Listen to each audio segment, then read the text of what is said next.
Coop, what up, dog?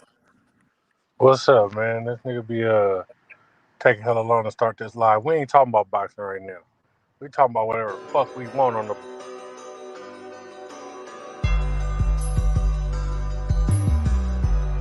I'm out of here. This shit is weak.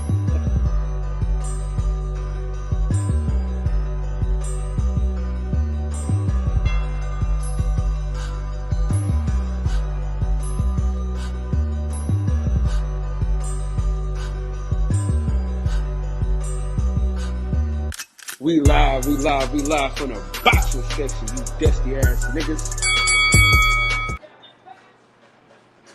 What's going on, man? What's going on, man? We live from the boxing section, man. Danny, what's going on, man? Coop, It was good, Combo, Hollywood, what's up with it? What's happening?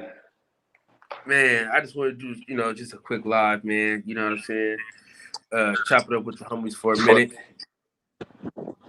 Casserole Kev in the house, man. What's up, man? Shout out to the CPT. What's up, my ninjas? Shout out to the CPT. You know? Hey, look, Combo.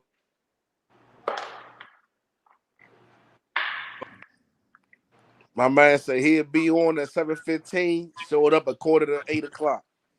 Don't listen to this piece of shit. That nigga said, fuck the right time. He put your name on it, though. He put your name on it. He stamped it, so now your people know. Hey, listen up. This is my partner Danny, right? We was in the 9th grade. Tell these motherfuckers how many times I missed that school bus back in the day. We don't give a fuck about your school bus adventures. He couldn't tell anyway because Cal had the helmet on. Cal was on a different school bus. But you just took the words right out of my mouth. I was just about to say Let's talk about how that was bad out of y'all school, man. Hey, Danny, they let him ride the bus with y'all, but when he got to school, he had to go down a different hallway. Why they cooking? He had to ride in the front of the bus. Hey, listen. With the rest of the kids. He went down the hallway with no lights on. First and foremost, we talk about a nigga with identity crisis. He don't know if he want to be a drunk or if he want to be a preacher. We don't know what we get from Combo ass. We don't know what the fuck he's or a gang member. Why can't I be a drunk? Why can't I be a drunk gang banging preacher? This is America. That is true. Hey, in America, you can be whatever you want to be in America. Record, I don't get drunk. First of all, I've been trying for the last year. I can't get drunk. I mean, that's because you're too goddamn fat. So, I bet you I can cut weight faster than you, you little big head fat fuck. Nigga, you got the biggest head on the panel. What you talking it don't about? matter, you little red bone bastard. You chucky head motherfucker. Nah, bro. I think that I got the biggest head on the panel, bro. Yeah, you can't play with Milk Doug Thug. Hey, listen. Milk Doug. Hey, old girl didn't think so, Kev. Oh, bro. Man, see, here y'all going to yes. You know what I'm saying? I thought that this shit was over and done with. Face like, what the fuck I walk into? See, I thought this shit was over and done. What happened here? Hey, first of all, she never said that it was small. Let's get that clear. Hey, Dan, night. you ever you know that fear that you have when you send a bitch a dick pics like that? What if she don't like it? Yeah, Casserole Kid had to live that. Is that why you like white women? It makes sense. No, man, fuck out of here. Man, hell, fuck y'all, goddammit. He didn't even stutter. Y'all. You got these white women talk about my Mandingo warrior until you put your pants down. That's why he moved to Oklahoma. He got kicked out of North Carolina. He was like, nah, nigga. All I know is this: ain't no female ever told me that I had a small dick, and I'm gonna leave it at that. This how you know a woman ain't never tell you got a small dick. If a woman never tell you got a small dick. If they never tell you got a small dick, then you got a small dick. You funny. Because when this motherfucker swinging, they gonna bring that shit up in the argument. Like, you know what? I hate you little dick ass bastard. They try to say little stupid shit dirty. Knowing that motherfucker knocking that never. Out. Knowing that you started solar eclipse out this motherfucker. All right. So, anyways, Danny, who's your favorite boxer? Is it Vinny Paz Gary or is it Russell. Roy Jones Jr.? Gary Yeah, Russell. he like Who my Manny favorite Pacquiao so fucking much. Nah, I like Manny Pacquiao, but it ain't my favorite fight. I like Sugar Ray Leonard. Hey, this is partially my show. We ain't got to talk about boxing. Why not Gary Russell? He started alive. Why not Gary Russell? Yeah. Why not Vinny Paz? Vinny? I didn't really watch him like that. To be honest with you. That nigga garbage. That's why. No, the fuck he's not garbage. No. No one said Deontay Wilder. Okay, no one said. Nigga was a Deontay 3-time champion. Goddamn. Hey, let me That's tell you Kyle something. Rittenhouse right there. Let me tell When you you something. say garbage, Fat. that's Let me- Devin Haney. That's Deontay Wilder. You know? Let me tell you Yeah, something, Kyle, you ain't fat that- stank Kyle, piece ain't of that dog your king? shit. He said, "Ain't that your king? Ain't that your king?" Wakanda. He lost to one fighter. Combo Yeah, the lost white to- man whooped his ass. This is America. What about This is that America. Lomachenko your boy got? He got cheated. What the fuck you mean? Ah, man. Oh yeah.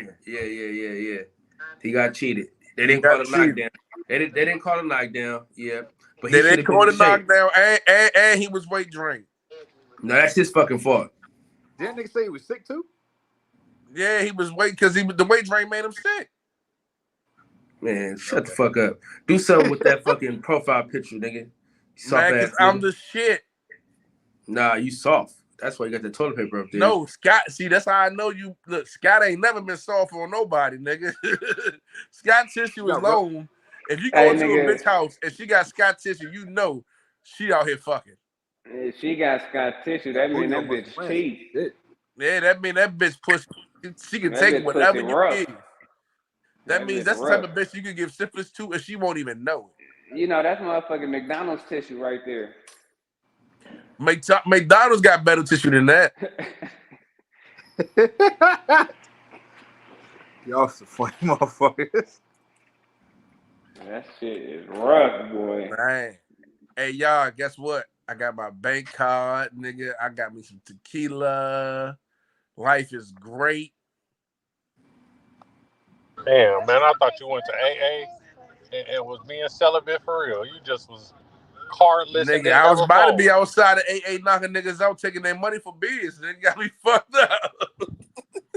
That nigga was drinking 211 when he didn't have his card. I got my card, nigga. I'm back out here. Hey, that nigga was picking up change out the house. What he was drinking, bro? That he drank the mountain. What was it? The coolest mountain. Whatever, nigga. I bought this joint. I bought this joint right here yesterday. I mean, not yesterday. Today at 4:00. Crush. What the hell is that? I don't know, but it's almost gone. I gotta go back. What? Put that on the camera again. I want to know what that is. It's a tequila. What kind? Cheap. Me That Capo. ain't shit but Taco Vodka. Don't even look at that bottle. Capo. What shit like a fucking? Yes, I don't know what the fuck this shit like to be. Hey, I got this at 4:00. I'm right here with it. I'm about to go back and get me some more. Oh, this nigga be. It feels good to be home. I'm happy now. This shit happened on Tuesday. I don't know how the fuck his kidneys are holding up to this day. Man, I don't give a fuck about no kidney. Fuck a kidney. That shit like it hurt. The kidney ain't never do shit for me. I'm gonna drink to that. Hell yeah.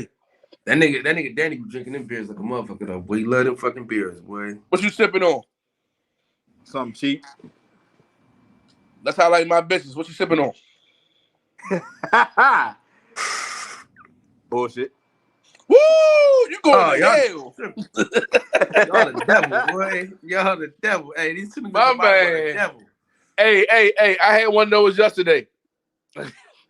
But I got my money back. Woo-wee.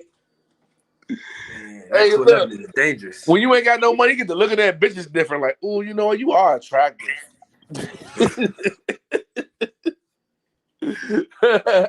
I just thought because I was light skinned. Like, ooh, you are pretty, you know. I don't care about that extra pimple, like that extra nipple. It's okay. Let me ask y'all boys, y'all watching the T.O. and Josh Taylor fight? Oh man, Yeah, you gotta watch it, and you gotta watch Demetrius Ballet versus Shane Mosley. All right. And you gotta go for Demetrius. And I just hit up his father and told him I'm trying to get him on your show. Oh yeah, let's do it. Let's get If it he don't popping. answer, I'm gonna go knock on his door. Who Yeah, y'all boys let's do it. got? T.O. or Taylor? Taylor, man, we all rooting for Josh Taylor, man. Yeah, I got Taylor too. T.O. He's a whole Taylor- ass nigga. He aggravates the fuck out of me. T.O.'s a bitch. Straight Like, bitch. bro. Hey, Danny, remember, He's from Oakland? He's from Oakland? Irritates me. Nah, that So nigga what from D.C. Con will be back later. We say y'all T.O. from? Nah, we just threw the nigga out. He's an asshole. He'll be Why? back later. Why? He'll be back What later. you do? He's just an asshole. He'll be back. Oh, there you go. I thought we were just talking about fighters and places where bad fighters come from, like the Bay. Well, I mean, we got one of the best fighters of all time. Who? Andre Ward. I knew that was Andre Ward is not he's up there, but he's not a Sugar Ray. He's not a Gary Russell. He just He's beat the not a fighter that Winky beat your Wright. favorite fighter. He's not a Sugar Ray. He's not a Gary Russell. Devin He's Haney not a just Winky. beat the fighter that beat your favorite fighter. Who? Lomachenko. He didn't beat Lomachenko. What the record book say? According to the record books. Fuck, I didn't even know they fought. Damn. Big What up, Detroit. fellas? What's that? Shout out to Chicago Boxing Channel. Man. Okay. Detroit, this nigga on bullshit today. the Taylor Teofimo fight goes is it knockout or it goes all 12?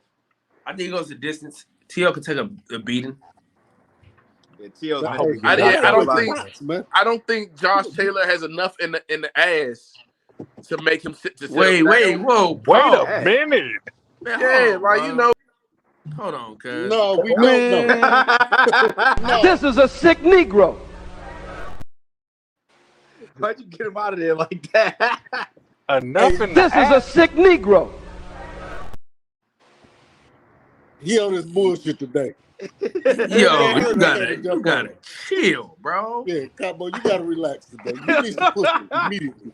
You know, all right, hold on. You can say somebody's light in the ass, but you can't say somebody doesn't have enough in the ass. Come on now. Enough of that.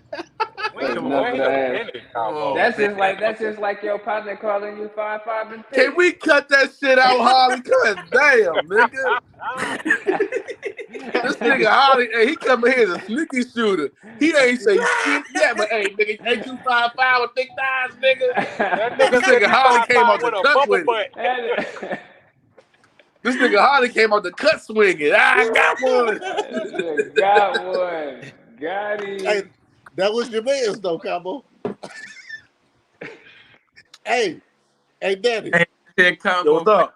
X-rated. Listen. The funniest part about the shit is that he called a nigga. Yeah, he Like, called he you was trying to talking shit. confirm. Yeah, he called the nigga like, dog, would you tell these niggas? My man like, shit, damn, you is thick. You fine. You outside too.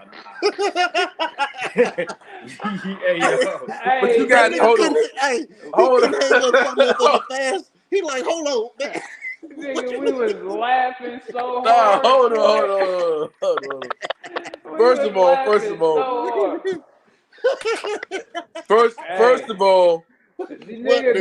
nigga, he's a foreigner. Hold on. Let's hear this bullshit.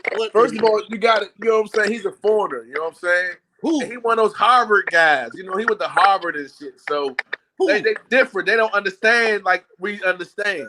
Hold on. Your man's that you called? Or this nigga Danny in the room? That nigga knew what type of build you was. Hey. He knew your build, nigga. You better he knew your. All right, Holly. All right, here y'all go. I'm gonna take my ball and leave. Y'all keep picking on me. I'm gonna get off so Steph can come on. Hey, yeah, you better hurry up and leave. But one of these niggas kicked that motherfucking ball on the roof. Oh that shit! Motherfucker hit the roof. It's over. It's over. Hey, y'all hurt my feelings. I'm gonna leave so Steph can come on here. I'm gonna make Steph feel comfortable. Y'all keep picking on me. Everybody feel comfortable when Combo not around. They want to pull up when Combo not around, man. They say Debo not here, gotta go. That nigga's a 5'5" bully like Beanie Siegel. You know who I do want to fight? I want to fight Wack 100. Oh, y'all niggas built the same, so. Yeah. Nigga built like a potato wedge.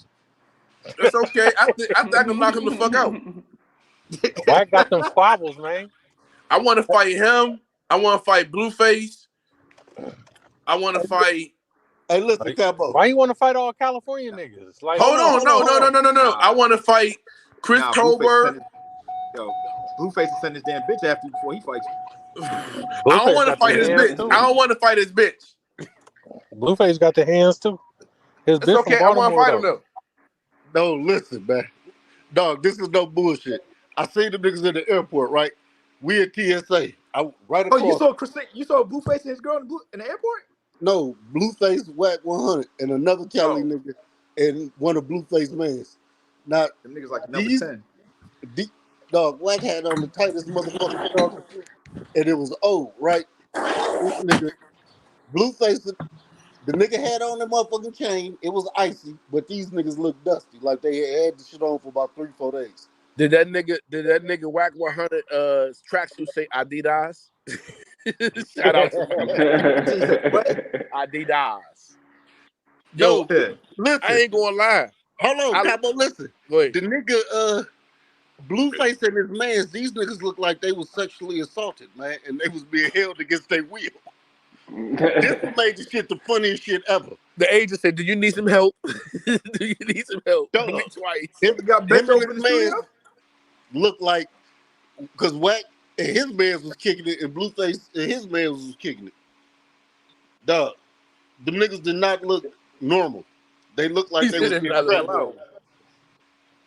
Hey, I will say this: I haven't had no hard liquor or no liquor since what? Monday to Sunday. I lost 15 pounds. I started eating fruit, but God came and delivered me with my bank card, and my nigga, I am back. I was about to go to the gym.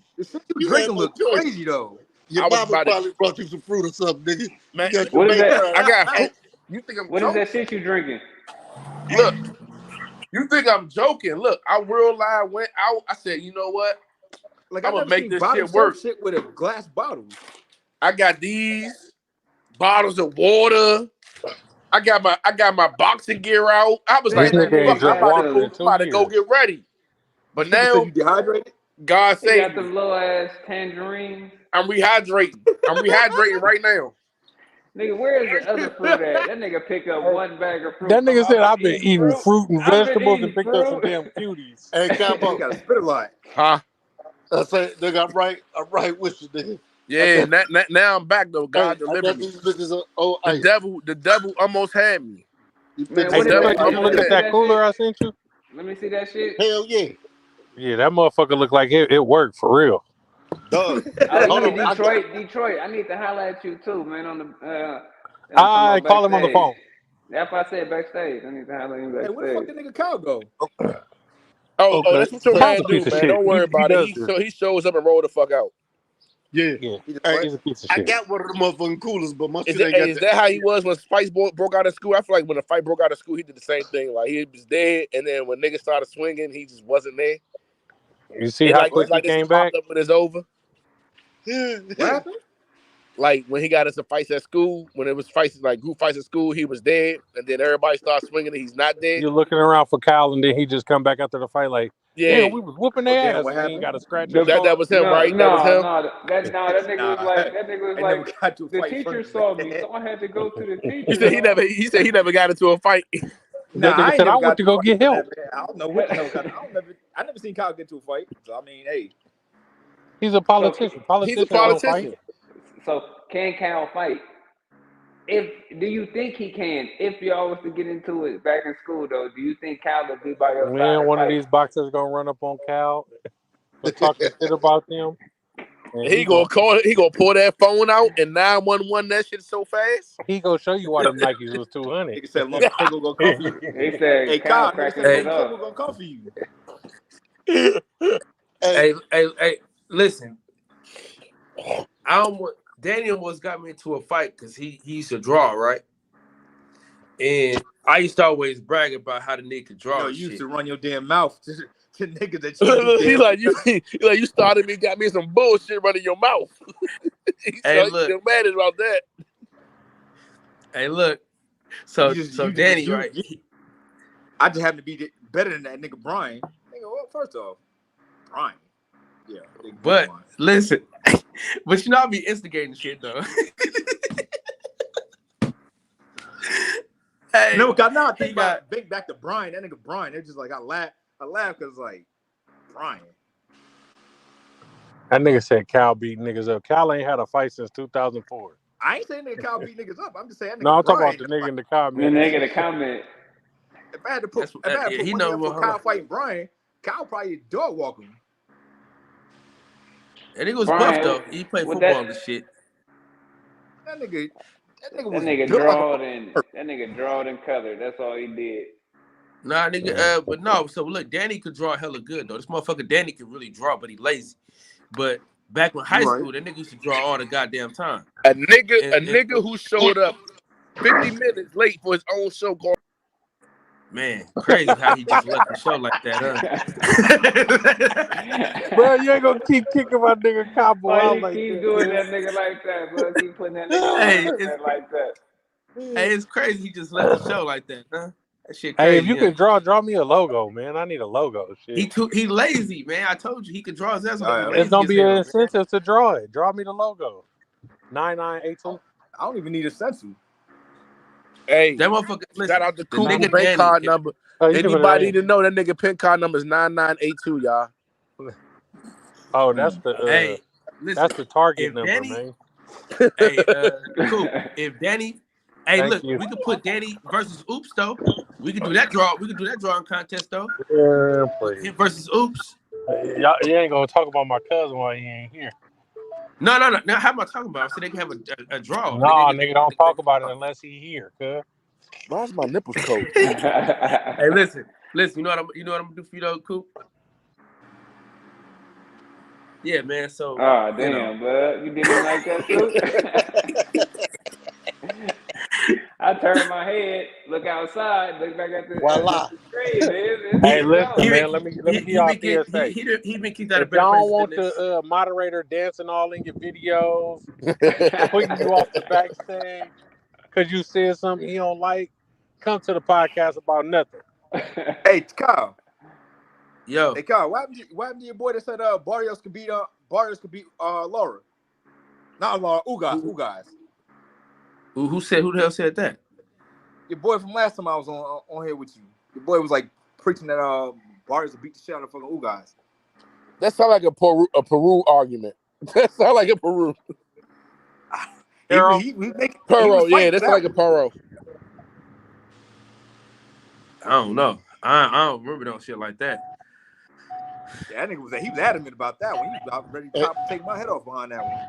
He said Mario Barrios can beat Yordenis Ugas? Yeah.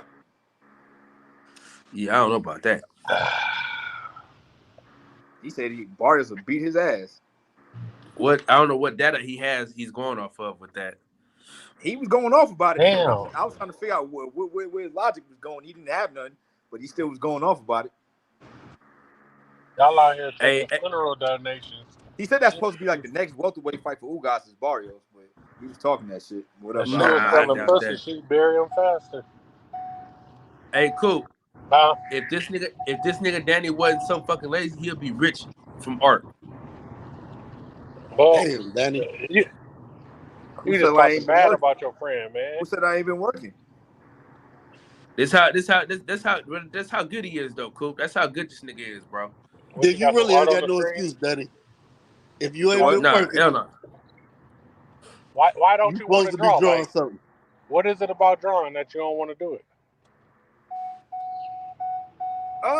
It's just I never think about it. You know when you're really good at something, but you don't really have an interest in it. That's how I be with Mac and these hoes. I be trying to be cool. No, like drawing always been more of a hobby to me than more of a career. I went to school for it and all that stuff, but I never had a real interest in it. You just was good at it, so you did it. Hey man, well just go ahead and draw me a logo, and Cal will be satisfied. Send me or something what you want, man. I don't. All I know is it can say the podcast about nothing. You can put whatever else you want on that motherfucker. I still got one of the logos I drew for fucking Kyle. I just couldn't digitize it at the time because I didn't have a laptop. Yeah, that nigga Danny get busy though, man. We known each other since the 9th grade. Across my goddamn well, make sure you put that nigga information up there, man, because I may be needing a design too. Yeah, he can do all that shit. I think him and Oops would do some shit, man. But man, that shit would be crazy. We do a draw off, nigga. Them two niggas that draw the best pictures we ever seen. Them two niggas get busy. Well, shit, I know what I can do. Nope, I ain't even gonna say that because one of y'all niggas might steal my idea. That's on wax. Nobody want them childish ass ideas. Well, nigga, I was gonna say, nigga. One fish, two fish, red fish, blue fish. I use Cuzzo. You know what I'm talking about? Oops on a little design, and then I go ahead and throw Dan in there on a design and bring them two together like that, and they could probably make something clean for a nigga. You know what I'm saying? I just said that. I'm talking about as one design. Hey, you like the nigga off a Pootie Tang. That's what I'm saying. No, he said that nigga said that fucking draw off them two going against each other. I'm talking about combining they pictures together as one picture. You know what I'm saying? Oh, you want them niggas to do a duet? Yeah. You know what I'm talking? I mean, shit, that'd probably go crazy. I ain't asking the niggas to sing on the picture. What you say, yo? Niggas can do a duet. It's crazy. That shit crazy. Where the fuck Combo go? He in the Matrix? You talking about the nigga with the I don't know what the fuck he was drinking, but yeah. Yeah, that nigga. I'm gonna be drinking shit, bro. You don't discriminate. That shit like premium plus gas. And it's hot as shit. I know it's hot. Well, shit. Ain't nowhere hotter than this motherfucker. There you go. Is it? Nah. That's a Mexican American. That's it's a Mexican American. Hey, I'm part Dominican and black, man. Come on. What's up? I'm just a regular American. What's up, Chico? Hey, you want me to tell you? You want me to tell you ticket, dog? Keep it up. What'd you say? You want me to sell your ticket? Keep it up. Listen, I already gave your money back, bro. I already gave you your money back, Stanley. It's my $14 now, punk. Hey, Combo. If you still want those 6 months, I know where you at. Hey, you a piece of shit, Kyle. Hey, I'm gonna have my retard grandma sleep your. I mean, my retard auntie sleep your shit. Next. You better not touch her either. That lady a retard auntie. She is. She my retard auntie. What the fuck am I supposed to call her? Yo, TT, man. Nah. No, she know who she is. What's up, Did you call her retarded to her face? I'll be back, fellas. You said what? Do you call her your retarded aunt to her face? I mean, there's times I mention it to her. I mean, she retarded. Yeah. What's she gonna say? Nuh-uh. Hey. What the fuck? She was in there with them classes with Cal. But like, I don't call her like retard auntie. I'll be like, hey, what's up, retard auntie? She got a name. You know what I'm saying? But like, when I be talking to like other people, or like sometimes she's right there. I'm like, oh yeah, my aunt's retarded, some shit. Like, I don't know. Because sometimes people ask like, oh, what's wrong? Is she autistic? Is she? I'm like, I don't know. She's retarded. I mean, she's like 50 something. I don't think they had different types of retardation back then. It was just you're retarded. You're retarded. It Now wasn't they no can break it down. autism and ADHD and shit like that. It was Yeah, just now it's like, oh, it's Asperger's, there's autism, or yeah. shit. Like back then, it's like, man, you got retarded kids. Like, She ain't had no individual diagnostics. nah, yeah, not that I know of. I'm pretty sure, like my grandma or someone probably knows, but it was never shared with us. Like my nephew, I know my nephew's autistic, like so that you can kind of pinpoint and shit. But Teresa said it must be an American thing. Got to be. He's a piece of shit. I just call my retarded cousin by their name, man. Well, I do. I call her by her name. I'm about to tell y'all her name and start addressing it. My Like, retarded hey, cousin get bitches too. I ain't gonna lie. What? All my life, that nigga been going to bitch's house on the bus, wherever. He keep him a retarded bitch on deck. Yo, chill out. Hey, listen. My cousin Duty, that nigga be having hoes. Hey, cousin Duty. Duty. All right. Me and Duty like the same age. That nigga been going to bitch's house since he was like 10. On the bus to the neck.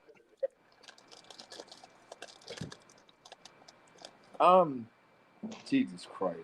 Ain't nobody suspicious of nothing either, because when you retarded, they ain't gonna think you're gonna be smacking. Hell no, I know Duty be fucking them girls. So what about be smashing? Is he just a wild nigga or something, or what's going on? He's just a wild. Yeah. He's a wild boy. I'm telling you, Yeah. I used to be catching the bus to girls' house and shit, get on the bus, and Duty on that motherfucker. Duty, where the fuck you going? To this girl house. All these bitches his girlfriend. No. His daddy a pimp though. That's the crazy part. Oh, that makes That's sense. where he got it from. He learned the game by proxy. He said, Hey, I might be slow, but I ain't slow. Yeah, they're still smart enough to pick up shit. Mm-hmm. Yeah, I mean, shit. You pick up shit by nature, shit. Yep.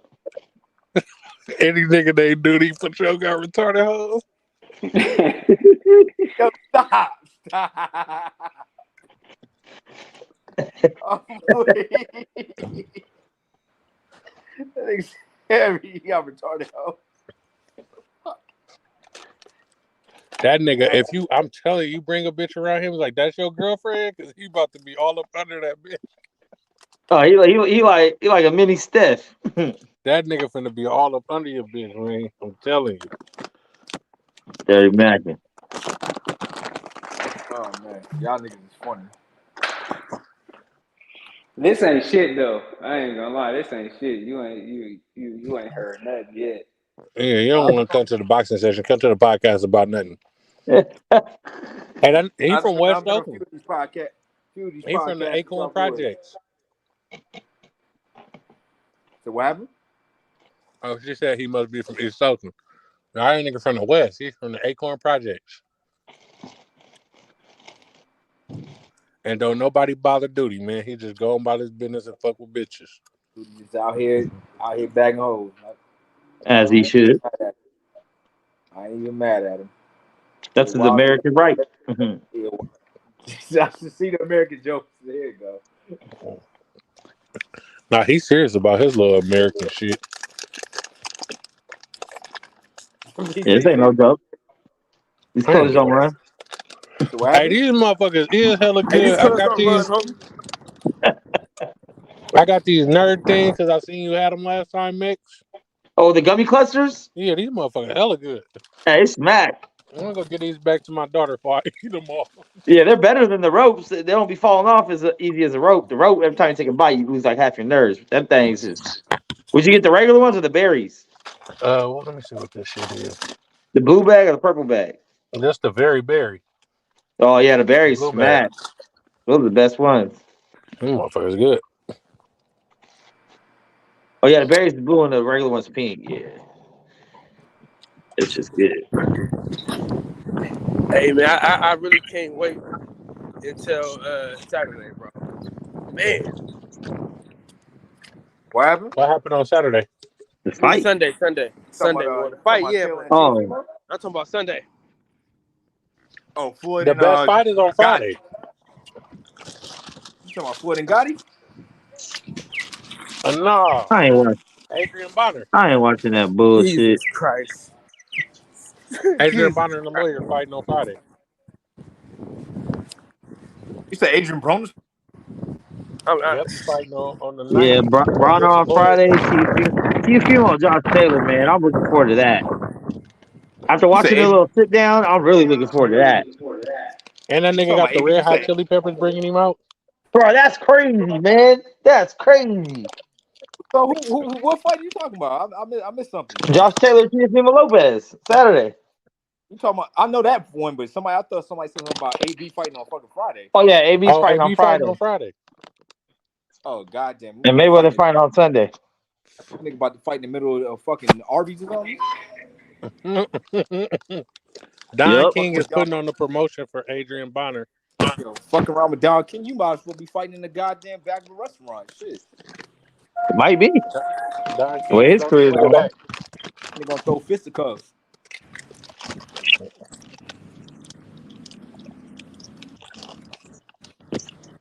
Somebody said that press conference was a fucking mess.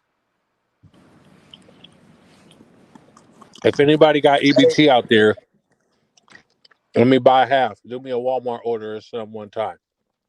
Hey, Danny, you know how I used to apologize for fucking Adrian Broner? I'm done with that nigga, man. Say what? I'm done with that nigga, man.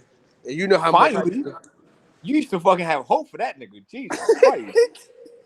Kept hope alive for that motherfucker. Like I told you, I still do.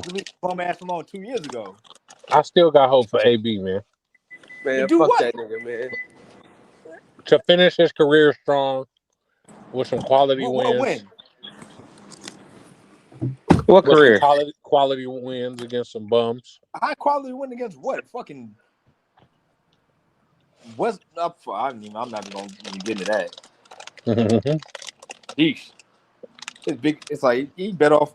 His biggest fight probably would have been fucking damn Hank Lundy or somebody like that. If he let his hands go, man, AB can't be stopped. I don't care. AB can't be stopped. God damn, girl, in my window like that. AB stop his damn I got self. some candy for you.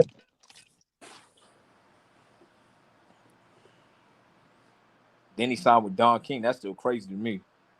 You don't like money, do you? Only in America. Only in America. I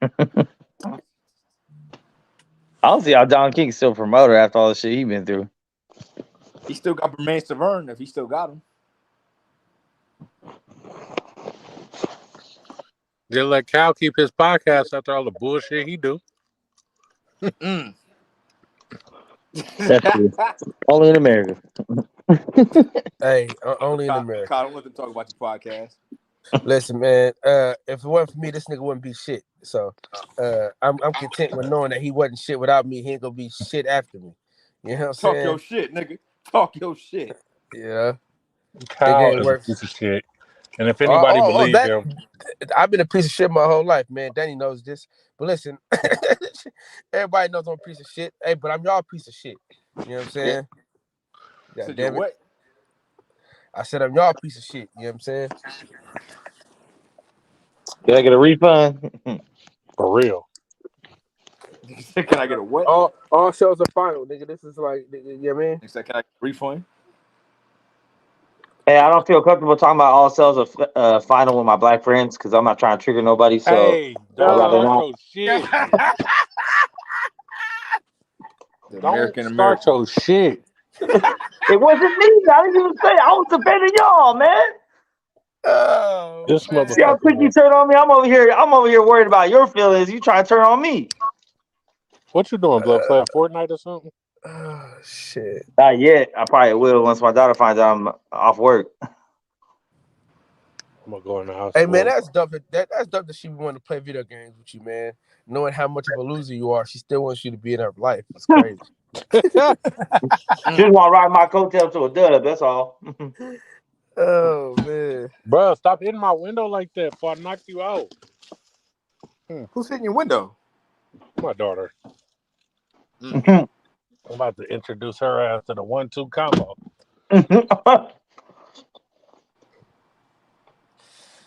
Man, where is Combo, that fucking loser? You talking about dude with the I don't know what kind of liquor he had, but He's just a liquor guy, man. We don't even take him He just serious. goes to the store and try that shit's like that's like an unknown character in a video game. That nigga just got the questionable bottle. As long as it's over 40% alcohol, he'll drink it. Hey, listen, he's like a virgin in high school, my nigga. He don't discriminate.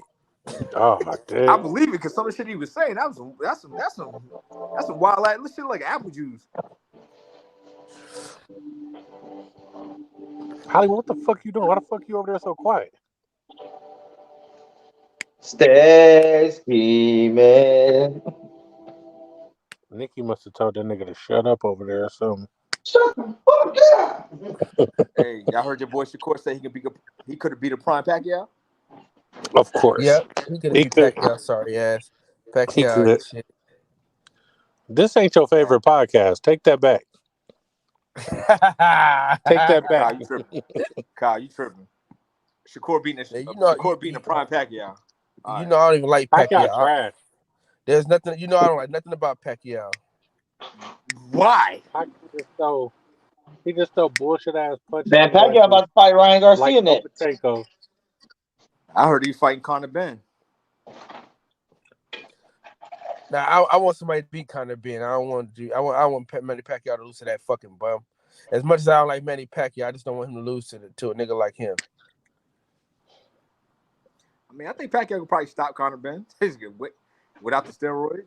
I wish Errol would have got a chance to get his hands on Pacquiao, man. That would have been great. Oh, instead of Ugas stinking ass? Oh, yeah, that would have been great, man. Ugas stinking ass. God. I'm kind of glad Ugas got it because if Earl would have won, all of a sudden it'd been the greatest shit ever. But since Ugas won, it was like, oh, Pacquiao's past his prime. That wasn't real Pacquiao.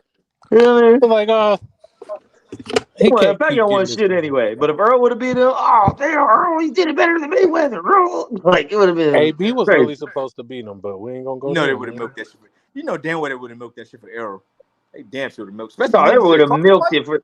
They milk all the other. They milk all of Earl's wins, like the Danny Garcia win, right? Danny Garcia ain't never won shit at 147. Somehow that's top competition though. And I've been told niggas that shit too. Once he went to 147, that shit was gonna get dark for him. I said that shit a long time ago. He didn't won shit, but somehow that's a notable win, even after not being in the ring for over a year and still not winning shit. Somehow because it's Danny Garcia, that's like big time. I mean, Sean Porter been a lovable loser forever. At that point, Danny Garcia lost to most of the top welterweights. He lost to fucking Keith Thurman. He lost to Sean Porter. Yep, Sean Porter's only one step above Danny Garcia. And the nigga had a competitive fight with fucking for Adrian Granado. Not Adrian Granado's fucking who else? Did he have a competitive fight with Adrian Granado? No, he beat the shit out of Adrian Granado. It was a Herrera. Barrera. I'm tripping. Yeah, Barrera. Yep. Yeah, he beat the shit out of Granados, bro. He beat the dog shit out of him. Hell, Brandon Rios had moments in the fight between him and Danny Garcia. They had moments. I'll say that. I really wanted that Mikey Garcia-Danny Garcia fight, though. That's the fight I really wanted to see. The Garcia fight that would have been a lit fight at 140. At 140, yeah. At 140, 147 though. Legit. Mike Garcia should have stayed at 140. He would 135. He would have stayed at 135. You know how many lit fights he would have had there? Hey, you see what Blue Bud said today, Kyle? What'd he say? That supposedly the contract had Mel in there after. Oh yeah, we talked about that already though. Oh shit. Let's get it. Hey, if he becomes the first undisputed champion through weight classes, it's gonna be crazy. Who you talking about? That should be insane. It's gonna be hard. It's gonna be a hard argument because then it's like, if he retires undefeated with 3 fucking undisputed weight classes, it's kind of like, how can you say anything other than? Who you talking about? Bud Crawford. So do y'all feel like he's gonna beat Errol? I think he does. I think he does. I've been picking him this whole time, so I'm not gonna switch up picking him. I would say this: if he did win, it would be due to the fact that Errol's been inconsistent. Not inconsistent, but like inactive. Errol hasn't fought nobody. Yeah. He has a built-in excuse. That's why it's good to go in there. Yeah. And don't they have like a 3-fight deal? They have at least a rematch. They both have a rematch clause if either one loses.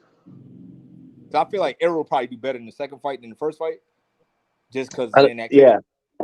But then again, in the history of most rematches, you know what I mean? If you're a legendary fighter, you just beat them worse the second time. But yeah, that ain't always true though. Niggas be. But thing about it is, like I say about what Crawford hasn't had too many big fight moments, like big fight experiences outside of maybe like Sean Porter. That's why I feel like he hasn't fought nobody. Hey, really Gamboa was big at that time. It just happened so long ago, people forget. Yeah, but Gamboa was supposed to be a world killer, signed to 50 Cent, the next guy up, Olympian. Yeah, hyped for that, but Gamboa had obviously had fucking defensive like weaknesses. We saw him get tagged a few damn times leading up to Terence Crawford and get wobbled a few times. But same thing with Bud too. Bud began caught. Actually, Bud got caught by Gamboa in that fight. He did. I ain't gonna lie. Gamboa tagged him up, but like, bro, Bud was probably a natural. Bud's killer instinct is like, yeah, him and Tank got like the best. Him, Tank, and Deontay probably got the best killer instincts. They got you hurt. They're going for it. And I feel like just by like far as like big fight like experience, I think Errol would have. If Errol would have been more like active, I would say I would go with Errol just because Errol fought the tougher opponents and been in there with the more experienced guys. Because let's be real, Errol's resume 147 is way better than Crawford's. Like, let's be real about that. Oh, the 147 run, yeah. Overall resume, they're closer, but 147 for sure. 47, yeah. Like I'm saying, guys, PBC had a monopoly on the division. Yeah, you're right. I mean, they made Ugas a fucking star or somewhat of a formidable opponent because Ugas was never talked about as being on top of anything in that weight class until he got that belt. Ugas has a story to him too. Like he beat Crawford in amateurs and he gave Sean Porter a credible fight. Yeah, hey, so he might have won that fight too. It's arguable. That's why I wanted to see him fight Keith Thurman to see how really good he really was before he got to Errol. Damn, Bell just got them things out. Jesus. I didn't know what the hell was going on when you did that. Okay, she's outside for real. Heartbreak Hotel over here.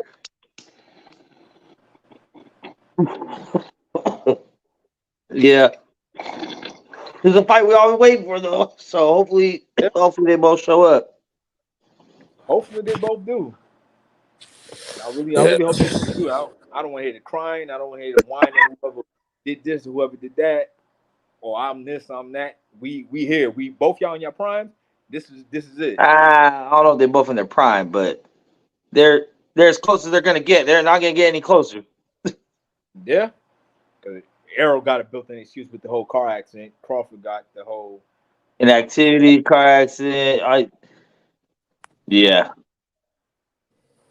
But they both look in fight shape already from the videos we've seen. Yeah. My only thing is, there's a chance that one or both fucking overtrain for this shit. They're definitely a fact. Yeah, that could happen. I feel like Crawford probably might do that because he has more to prove. But does he? At 147, yeah. I mean, at 147, but like in his career in general, he's already done it. He could have retired after Undisputed 140 and just been like Hall of Fame. Boom. I wouldn't say all of that because there still would have been questions around him. Because like what could you have did at 147? What could you have done? I don't know about 154, but 147, Donald. It's like, what if you would have fought this guy, that guy, this guy, that guy? Yeah, it's a lot. Yeah, it's a lot. What is? Because you gotta realize that at 140 was kind of weak when Crawford got there. But if you think about it, we never asked that. Like, no one thought that about any other champion at 140. Like, no one thought that about Mikey Garcia. When he moved up, they're like, bro, don't even come up here one weight class. Like, you're too little. And fucking, even with the Danny Garcia, it was like, yeah, we wanted to see him at 147. Had Amir Khan before he fucking niggas exposed his fucking jaw. Fucking, you had Lucas Matisse and you had like, Barrett. Well, I don't know. Barrett was actually a surprise. Because Danny Garcia probably would have been cool right after his 140 run, just to retire right then too. Yeah, but he beat a lot of the guys that was on in retirement. Like he beat fucking oh my god, I'm just gonna take my tongue. Fuck, what the fuck is his name? Who? Fuck. Why am I You talking about Danny? Huh? Yeah. At 140? At 140, he beat Khan, Batiste, Maldonado. Maldonado always been trash, so fucking. But Maldonado. What's the man that Pacquiao fought back in 135? Diaz? No. Mexican guy. Yeah, Diaz is Mexican. Fuck. Jesse Vargas? I know he didn't beat Gary Russell. Nick, stop it. Hold on to it. Hey, it's fine to say shut the fuck up. It's fine to say shut the fuck up, dog. You good. we're all thinking it. It can be worse. I can be a Wilders fan. Damn. Can you imagine like in a boxer who can't throw a jab? Hey, hold on. Hey, just like our favorite fighter lost to a white boy, so did yours. Damn. No. Your guy was so white. He played sweet home American pie. Your boy can't even speak English.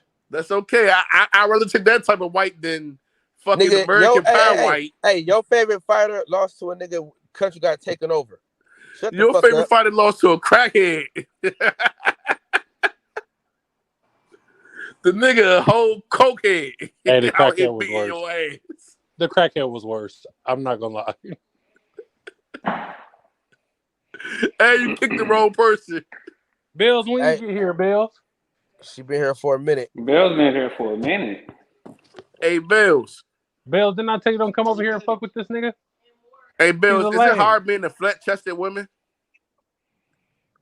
Oh, shit. Is it hard being flat-chested out here in these streets, Bills? She can't hear you, guys. Bills must be over there tricking on the bitch.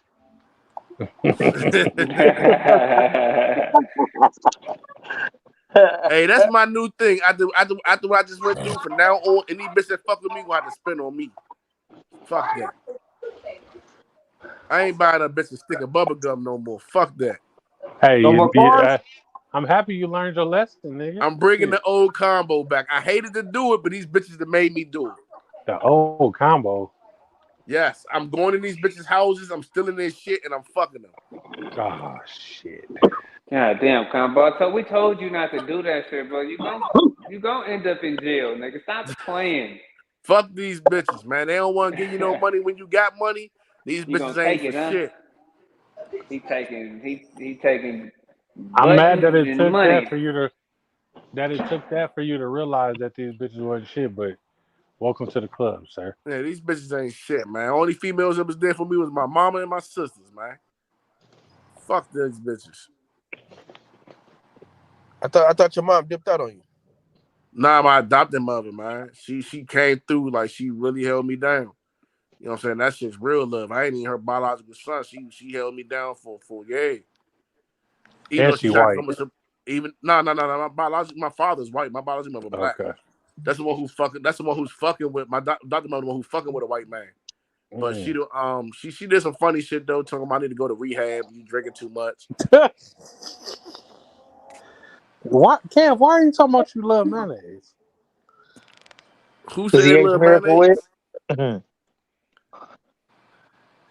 Nah, I ain't about to be celibate for real, nigga. I get pussy, bitches ain't gonna get nothing off of me no more. I know I'm late, but the guy I was trying to name was Zab Judah. Danny Garcia beat at 140. Shit. Zab Judah? Yeah. I'm saying now he was a scrub at that point. Yeah, that was the old Zab Judah. You know what I'm saying? That's Zab Judah. That's what I'm saying. Like, he didn't really have too many big names. Like, he has a long resume, but as far as big names, all right. So you know a little something. So what you think about Floyd Sheffield? Floyd Sheffield? Yeah. Do not know who that is. Kid Austin. You said get off him? Kid Austin. He just said Kid Austin. Well, His name, they call him Kid Austin. All right. They call him Kid Austin. He been, who the fuck is that? Coop snoring again? Nah, nigga, I was moving the chair. Sound about the same, nigga. Don't be taking up for that fat motherfucker. You know what, motherfucker? Fuck you. I'm back, bitches. Let's go. I just recognized you. I saw the Scott tissue. But nah, Kid Austin, he been calling out Keyshawn. I think his father is a C League version of Bill Haney. That already ain't even good. C League.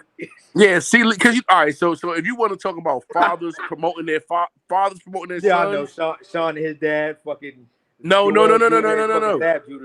The A League of the father-son promotion is what's the guy? Baller Brand dude. That he takes it. Oh, you talking about like we talking about sports, or we talking basketball or boxing? Sports in general. The father-son marketing team. No one's better than that Baller Brand guy. Like, he had people finding out who the fuck his sons was when they ain't shit. Yeah, nigga, don't talk about LeVar.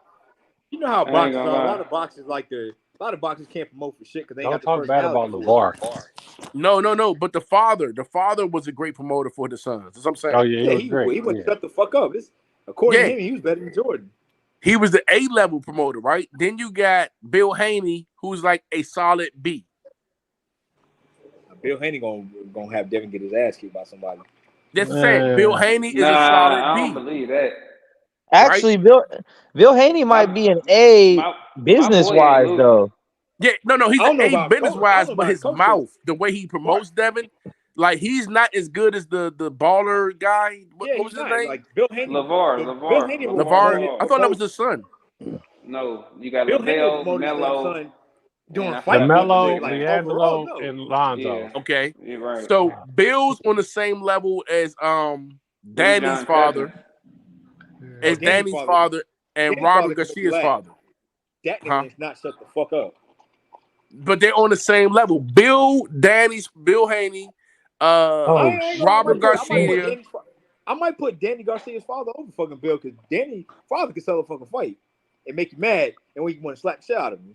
But so does Bill. So does Bill. Nah, Bill ain't got that level of ignorance that Danny Garcia's father got.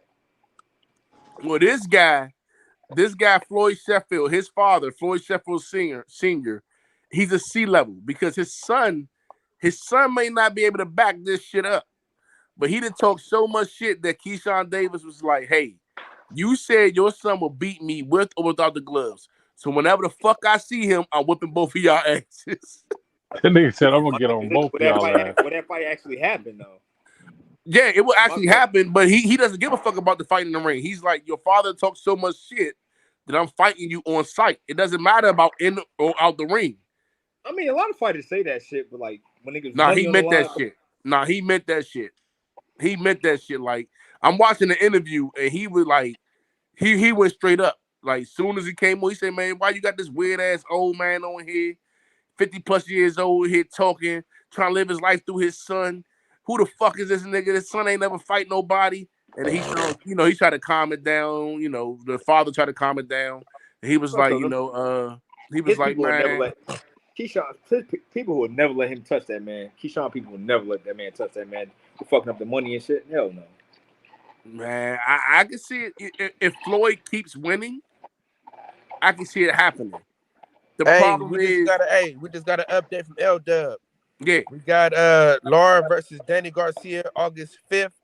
And we got Floyd Sheffield will be on the Danny Yoshis versus Ortiz. I mean, we already.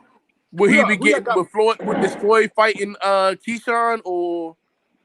Come on, bro. I think Danny beating Laura. L-Dub, pull up. L-Dub, we'll give you the floor. Fill us in. Danny Garcia gonna beat Laura, bro. We'll see. I don't know. I don't know on that one. I don't know. I gotta say, Laura has been more active. Laura has been active fought in, more recently. Like Danny might be the name. Danny just fought Benavidez. He fought David Benavidez' brother, Jose Benavidez. Not Jose, but is it David? No, Jose Benavidez. Yeah. He said that's old. What's old? The Floyd Sheffield versus Keyshawn. That interview was like 2 days ago. When dude sidelined Keyshawn and threw Floyd Sheffield on there.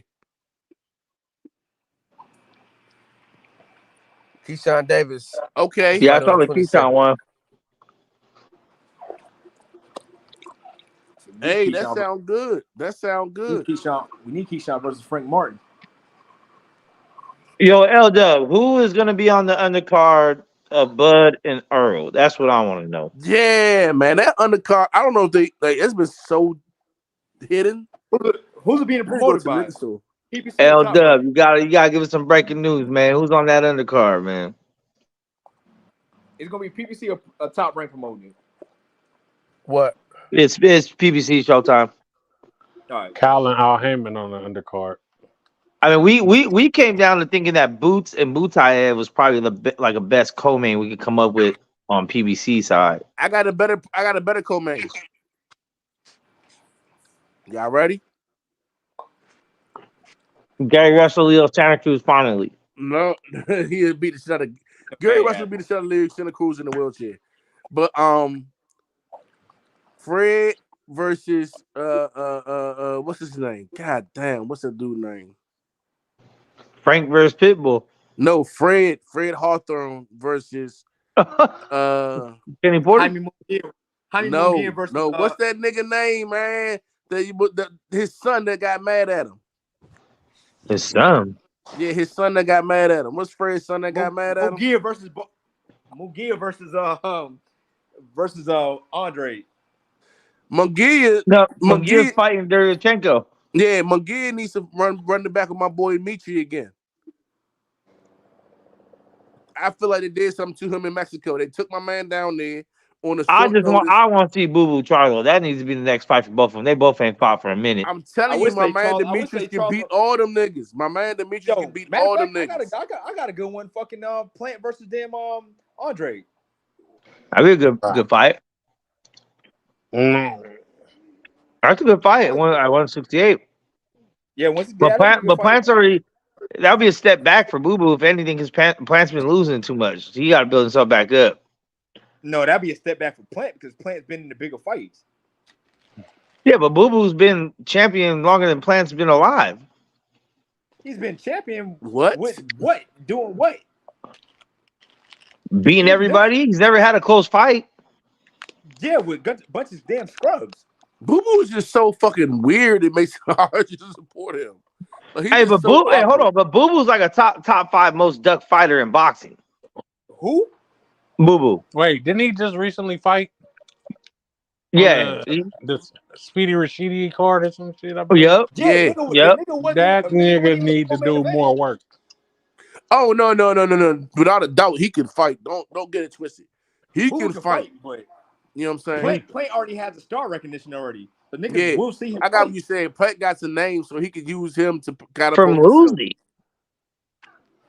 We fucking know when he fought. He may have lost, but he still has the name recognition.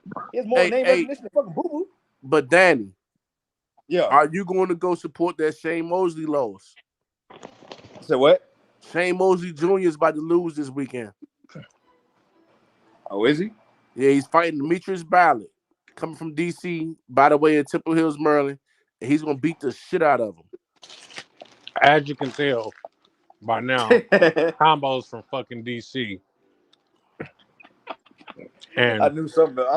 I don't know if it's the drink or the DC in them, but all he fuck with is DC fighters, obviously.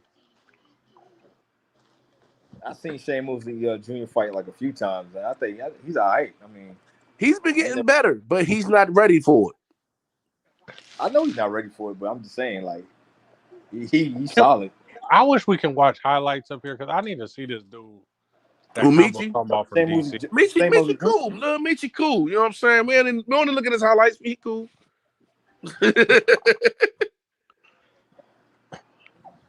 You know what I'm saying? That's the little bro. You know what I'm saying? If he can't get it done, I lose weight to get it done. Oh, all right. Yeah. I will beat the shit out of Sugar. I was talking about the lose weight part. Oh, then that would be the hardest part of the fight. That would be the hardest part. No alcohol. So what you gonna do if he loses? If he loses, he ain't gonna lose to him. He ain't gonna lose to him. Huh? I heard the same thing out of Kyle when fucking Caleb Plant was supposed to fight Canelo. But I mean, nah, I think he's taking this one serious. He's taking this fight serious. He hasn't been posting Kyle on was social so media. high on Caleb When he fought Canelo. Jaime McGee, he was like, it was like a vacation for him and his wife. Like they was at the casino, they were out hanging out. They were, you know what I'm saying? It was a whole spectacular thing.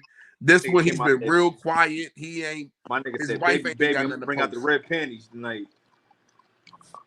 No, but he was doing good. Never said he wasn't. That's the story of all the fights, man. That really is the story of Caleb Plant. Do good the first half, second half, nah. He was doing good against Benavidez until he ran out of gas. That's it. That's him every fight though. Cool. He always been out of fucking gas. I felt bad for God. I really wanted Caleb Plant to win that fight. I feel like he wanted it more than David Benavidez, but it was just like. And they were talking about his daughter and shit. I'm like, man, I want Caleb Plant to win. Fuck that. And David, I ain't gonna lie, David was showing a lot of like nervous energy early on because he was doing all the rah-rah shit and all the extra shit. So I was like, Caleb was chilling and all that crap. So it was like, oh, he didn't win. Well, next nigga. I wanted him to put that nigga ass in the dirt. I mean, the way Caleb was talking, Caleb, you would have thought. Ain't that right, Kyle? I couldn't hear you. What'd you say, sir? I'm saying we would have thought Caleb would have put niggas in the dirt, but didn't happen. He ain't got no damn gas, man. And that nigga gas tank be on damn near E every time he fight.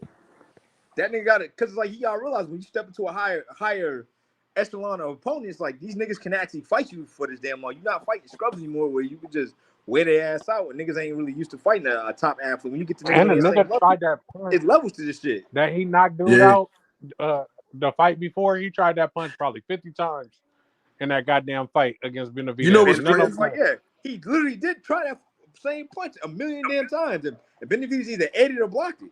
You know what's crazy? You know, like when fighters finally fight somebody on their level or it really shows above, and yet how you can see really where they stand at, and when all they got is one punch to try to prove something, and that one punch don't work, and how bad they look. Wilder, man, you're 100% right. Hey man, y'all leave Wilder out of this shit. What you mean? He's literally the perfect example of that. I like your friend, Kyle. Man, to this hey, day, how's it going, buddy? He don't even know he out the show. He's still talking. That's who it was. You're right, Kev. You're right, Kev. It's Fred Hawthorne versus Reggie Owens as a co-main event.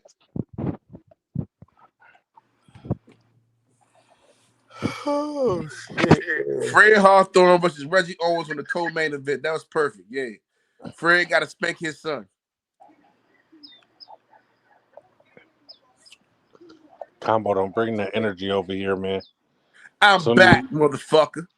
As soon as you start talking about Fred, all the trolls and all the weirdos come out. Coming over here like Cal, that nigga.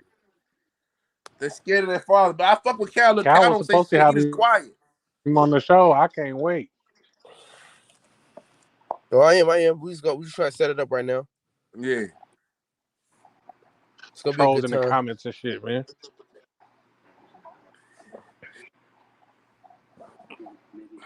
Man. So, with that said, make sure y'all check out this fight this weekend on the 10th. I think it's going to be dope. Detroit BC says Benavidez is different. It's going to take a hell of a good boxer with a solid chance to beat him. Hey, you know what? I can kind of agree because Benavidez, he has a awkward style, he doesn't. Everyone assumes that he throws a lot of punches and he throws a lot of combinations. He really doesn't. And his combinations are really just coming straight off the shoulders. Like they're coming straight out. They're not really. It's hard to explain the way he delivers. So, do he got punches. something for Canelo or not? That's the question I got for y'all. I would say he takes Canelo just off of pure youth. Like if I had to, I'll go with the youth. I feel like Davis open for body shots. Yeah, he has. Well, it's not that he's just open. It's just that he has a lot of real estate there. He's so long, no homo. He's lanky so than a motherfucker. Yeah, he has a lot of real estate there. The same way I was saying with Ryan. I would say this: Combo and this nigga Danny's different. Man, first of all, I think Danny is a real nigga because he's saying some real shit. So shout out to Chicago boxing. By the way, Detroit.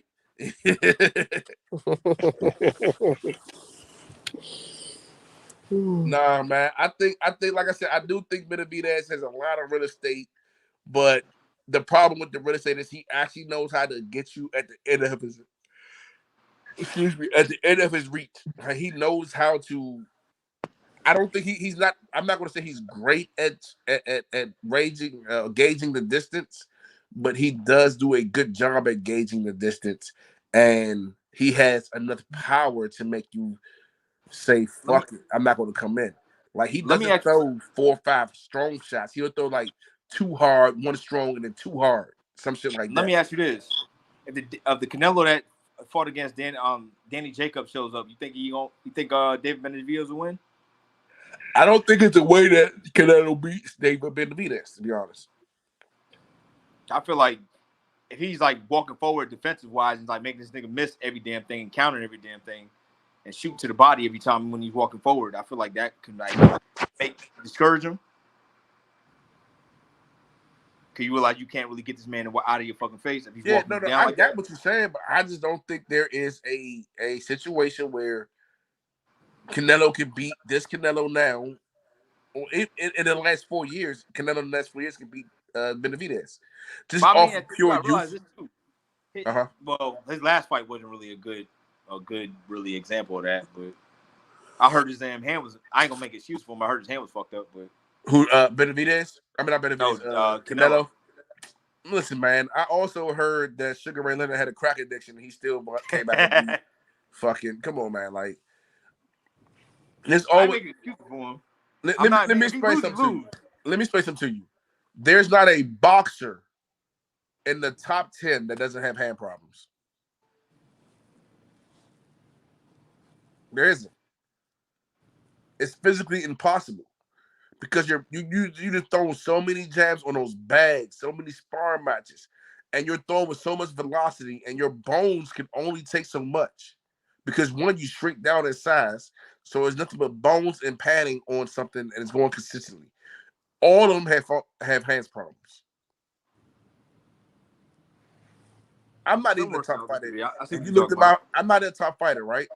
But if you looked at my fucking hands, I got a knuckle. My pinky knuckle is almost at my wrist. I say some worse than others. I'll say some shits are worse than others. Oh yeah, some are worse than others because some can actually crack. You know what I'm saying? Like Floyd used to be able to crack, so that's why his hand problems are the way they are. Jared Hurd can actually crack. That's why his hand problems are what they are. Fucking who else? I'm not making that a point of an excuse, but I do feel like Canelo's body attack could affect David Benavidez if he chose to do that. If he chose to do it, yes, but I don't think he has. That would be his best bet. I don't think he has. He's not going to stand toe to toe with the to man get and it try done. to.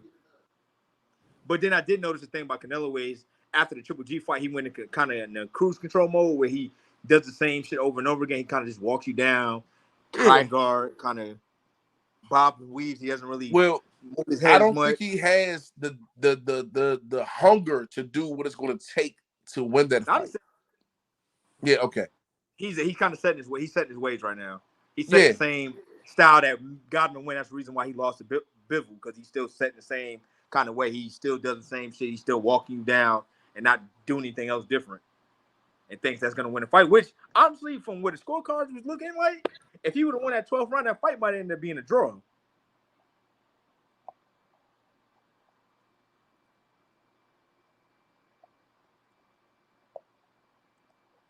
Yeah, those scorecards are ridiculous. That's what I was saying. Like the way if he would have kept fighting, I mean, most of he Canelo's actually scorecards are fucking ridiculous, though. we already know Canelo's the money card. Like we already know that. His scorecard with the Cotto or crazy too. He's got a lot of crazy scorecards. Trout, all that shit. I was spazzing about that one, like the Cotto and Canelo shit. Like they made that shit seem like it was just a straight wash. It wasn't. It was a close fight. I think Canelo pulled it out, but the way those scorecards was like 10-2 and shit. Feel like Canelo was dog walking him, just beating the fuck out of him.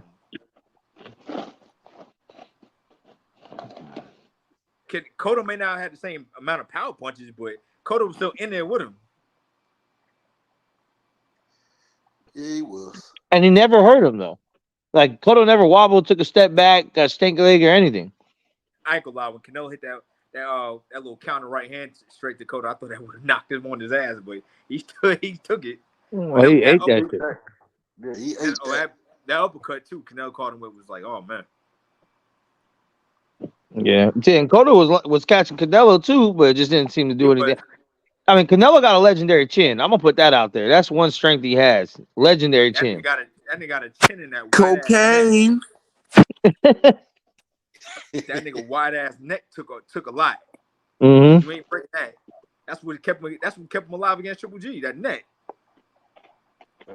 I hope he fights Benavidez. Dude, Triple G also got a fucking legendary chin. Yeah, he do. When I saw him take that hit from Canelo, I thought the nigga neck almost broke. That nigga still was. No, fuck Canelo where he fought, what's the dude's name? Stevens. The other little power puncher knocking shit out. You know who almost dropped him on his ass, which was crazy enough, was Kell Brook. Because Kell Brook caught him with that uppercut and Triple G jumped out his shit. Yeah. Yeah, he did.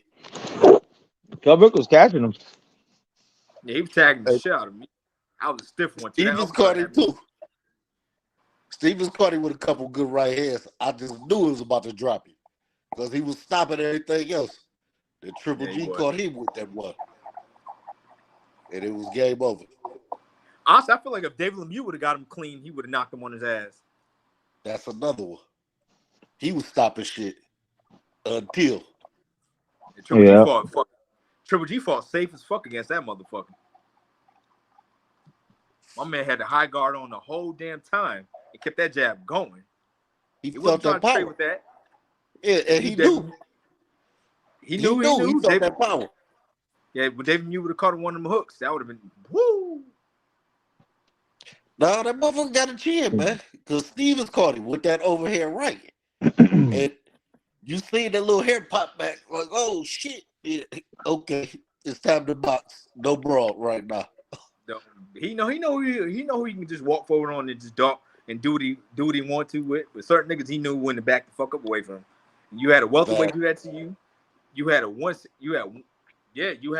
few 160 pounders that do that to you. That's why he never went up to 168 because they already know somebody at 168 touched that jaw, he's gonna drop his ass. Maybe. He did not drop. I know Ward would have beat his ass. He might not have dropped him, but he would have handled it. Dre would have had a fucking field day. Dre would have beat both them dudes, Canelo and fucking Triple G. Oh, we know that. Yeah. Coming out of retirement. I don't know about coming out of retirement now. I don't know about that. Yeah, because they only got older. They got older, but when the last time did Dre get punched? I mean, when has Dre ever really been punched? He caught one from Kovalev. Yep. But I'm saying though, like you ain't been in the ring, so you ain't been touched like that. So you come back after so many years, somebody crack you one good time, you gonna know. I think if Ward came back today, he beats Triple G today. He beat Triple G. I totally agree with you on that. And I think he's at least competitive against Canelo, but I never bet against Ward. I don't bet against Ward. I think he'll always find a way. Might not be exciting. Might not be exciting, but It's he'll gonna be a find a lot of way. clinching, and A lot of like clinching, pop shots. he gonna have to be in that gym for almost a whole 2 years before he come back, or a whole year at least. Get himself right and get used to moving around like that since he's been chilling. Cause that commentator role been kind of comfortable. Yeah. Who's on the Taylor? Oh, Rickendale's on Taylor undercard, isn't he? Or no? No, he's on the Bronner's undercard, I think. Of course, I believe that. Yeah. That nigga need to check. Let me see this Taylor Lopez undercard. Who's Ricky now fighting? No one I've ever heard of. Let me see what we got. I think that. Let me see. Matter of fact, what weight class is Rick now at right now? Like, he's still at. Like, I don't even know. So we got Xander Zayas and Ronald Cruz, Henry LeBron and Carlos Ramos, Jermaine Ortiz and Humberto Galindo, Robinson Conceição and Nicholas Polanco. Oh, Shushu's fighting too. He's the first fight. Shushu versus Luis Perozzo. You know, weird one I thought would actually be all right. Jermaine Ortiz versus Pitbull Cruz. You think so? I thought it'd be a little entertaining one at least. I think Frank Martin, Pitbull Cruz got to be next step for PBC. Yeah, that's like a free Showtime one right there. All right, hold up. I'm about to jump on the computer. I'll be right back. Nah, fuck that, Detroit. Pitbull Cruz and you said Pitbull Cruz and who? Pitbull Cruz and Frank Martin. That's a dog. That's a dog fight. It's either an undercard to a big pay-per-view or it's its own free headliner. That'd be a good undercard. That'd be a good undercard. Like a good co-main event for like somebody for Tank to fight like somebody just to build up to David Haney. Yeah.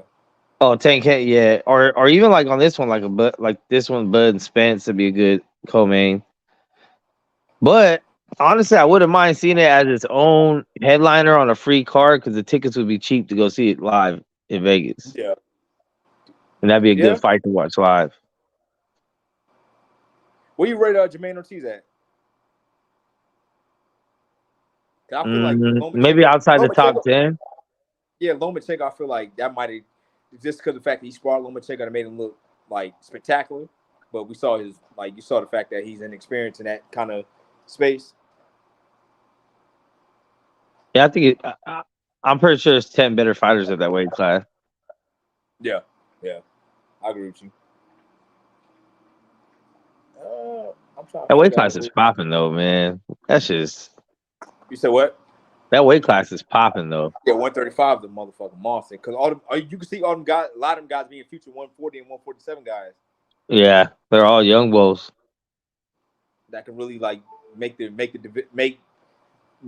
divisions lit again. Like I said, we got 135 is a motherfucker. 147 kind of dying off because we don't really have to, like that shit been dead.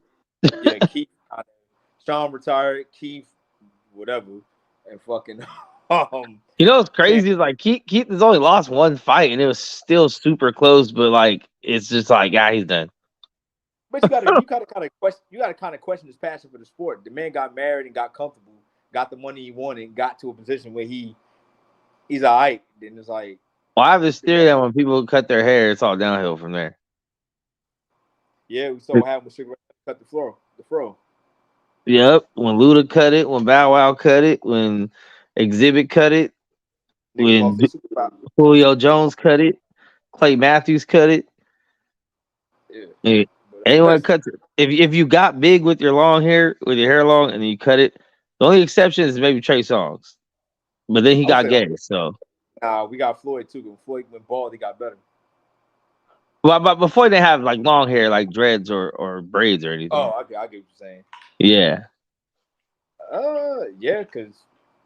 lot of guys. Well, I say Evander got. Well, was Evander better at ball, or was he good with the fade?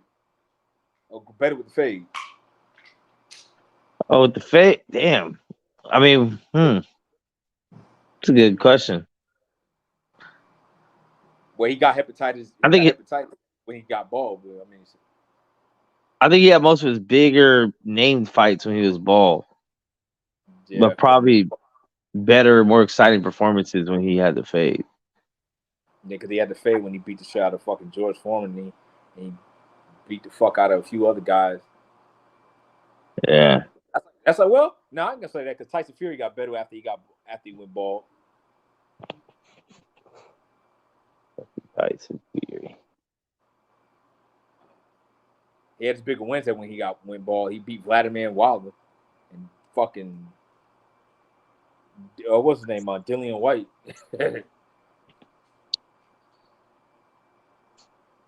Dillian White is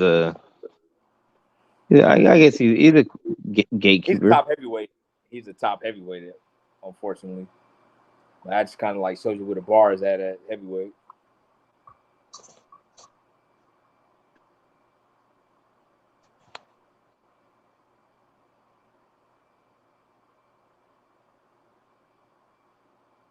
Where the hell is everybody else at?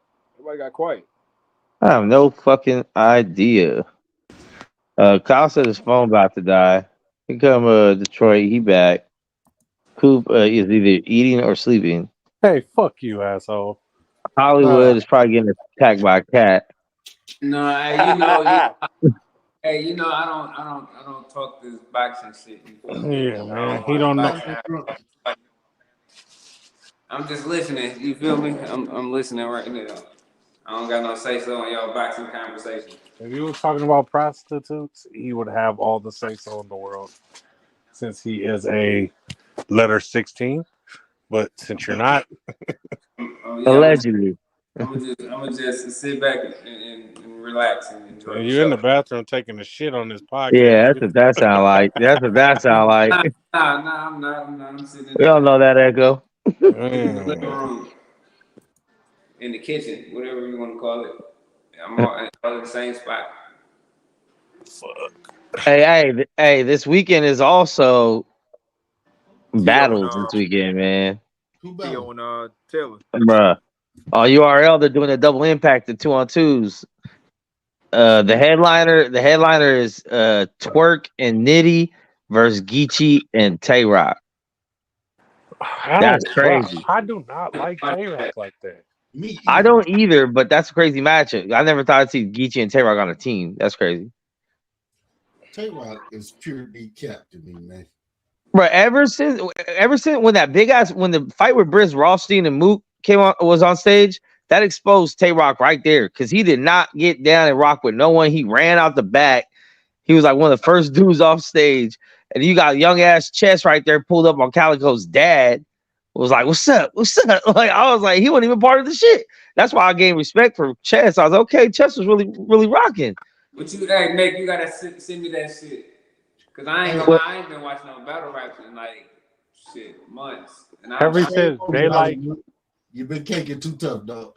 But listen, watch that shit too. Ain't shit Chess could have deal with blackface, man. That's a grown ass man. Yeah, but he had heart though. Yeah, that little nigga has some heart, man. He had some heart. I forgot Detroit tied in with the BMF niggas, man. That nigga Lux told that nigga Calico, your daddy wasn't no gangster. He was just a big meat backup singing ass nigga. I said, this nigga scandalous, bro. Hey, Lux got away with the words, man. He was in New York, man, of course. Well, it don't matter. Lux gonna say what the fuck he gonna say regardless. But ever since Daylight killed Tay-Rock, though, I really just over the Tay-Rock shit. In that quiet room. Listen, oh, that was hard. Yeah, that was legendary. And then Mook gassed his ass too. Right. Mook is overhyped to me too. Yeah, he really is. Yeah, a little bit, yeah. But when they took Tay-Rock's chain and it was fake. Oh yeah. That's what really did it for me, man. And the tranny shit. And the tranny shit. The tranny shit too. But him and K-Shine got tranny shit on their resumes, huh? They do.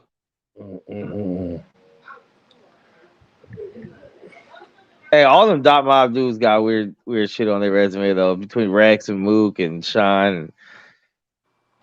Yeah, I need to see Daylight Lux, man. That's gotta happen one day. I wonder how long they're gonna give Surf, man. Surf probably gonna get a 20 pack. He'll probably get a 20 pack, which he'll probably do like 15. Can't come home battle rapping after that, man. They'll find a way to get him battle rap. Remember how they used to do the Kobe too, man. I like Danny Myers. I like Danny Myers' energy. He be having some bars. He be saying some shit. And I think a lot of his bars are like I don't know not well crafted. You know what I'm saying? Like I don't know, but he has like some crazy like bars too that will just like shake the room. You'll forget about the other 15 things he said before that. I'm pretty racist when it comes to battle rap. I'm not gonna lie. White battlers don't do it for me, dog. What? 2 of the top 5 all time are white. I don't know. Pat Stay and Big K. I don't know. Top 5? Top 5. Pat Stay top 5 for sure. You're crazy. For sure. You're crazy. Who's beating Pat Stay? You might got a top 10, top 5. Top 5, because I think he just has for one, he's like 6'7", so all that bullying punking shit don't really work. For 2, it's like he's funny, so he can crack jokes and make the crowd laugh. Then it's like when it comes to flow, he can do different types of flows, different rhyme patterns, multi-syllables, dark lyrical shit, funny shit, jokey shit. He does everything. Freestyles, like he's probably the best all around battle rapper. And I said that before he died. That's been my guy. Nah. You're giving him credit because he died. Nope. I'm on record too, on video. When I asked, my top 5 kind of changes, but the ones that are always in there are K, Pat Stay. You love. I think Hollow and Clips. The white boys and the black and Calico. You love elevating them to a different level, Max.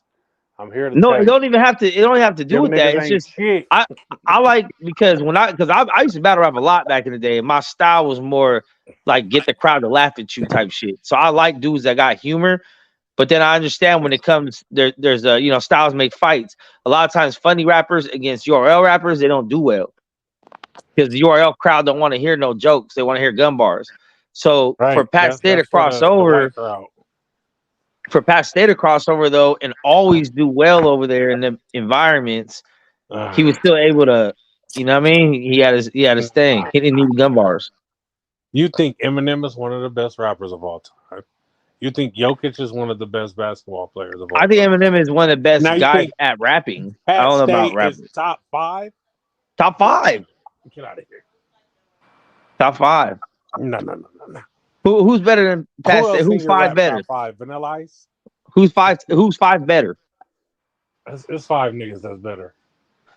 See, I'm not saying he might be my number 5, but I mean, because I don't have no particular order. It's hard to really put them. But like I said, I got probably Hollow, Clips, Calico, Big K, Pat Stay.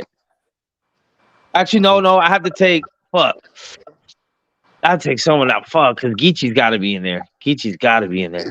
There you go. Pat Stay. Nah, I'll probably take You don't have to have color in your top 5. I'll probably take I can't take Calico out because he's the realest one. Like his punchlines ain't even like punchlines, they're just like real life bars.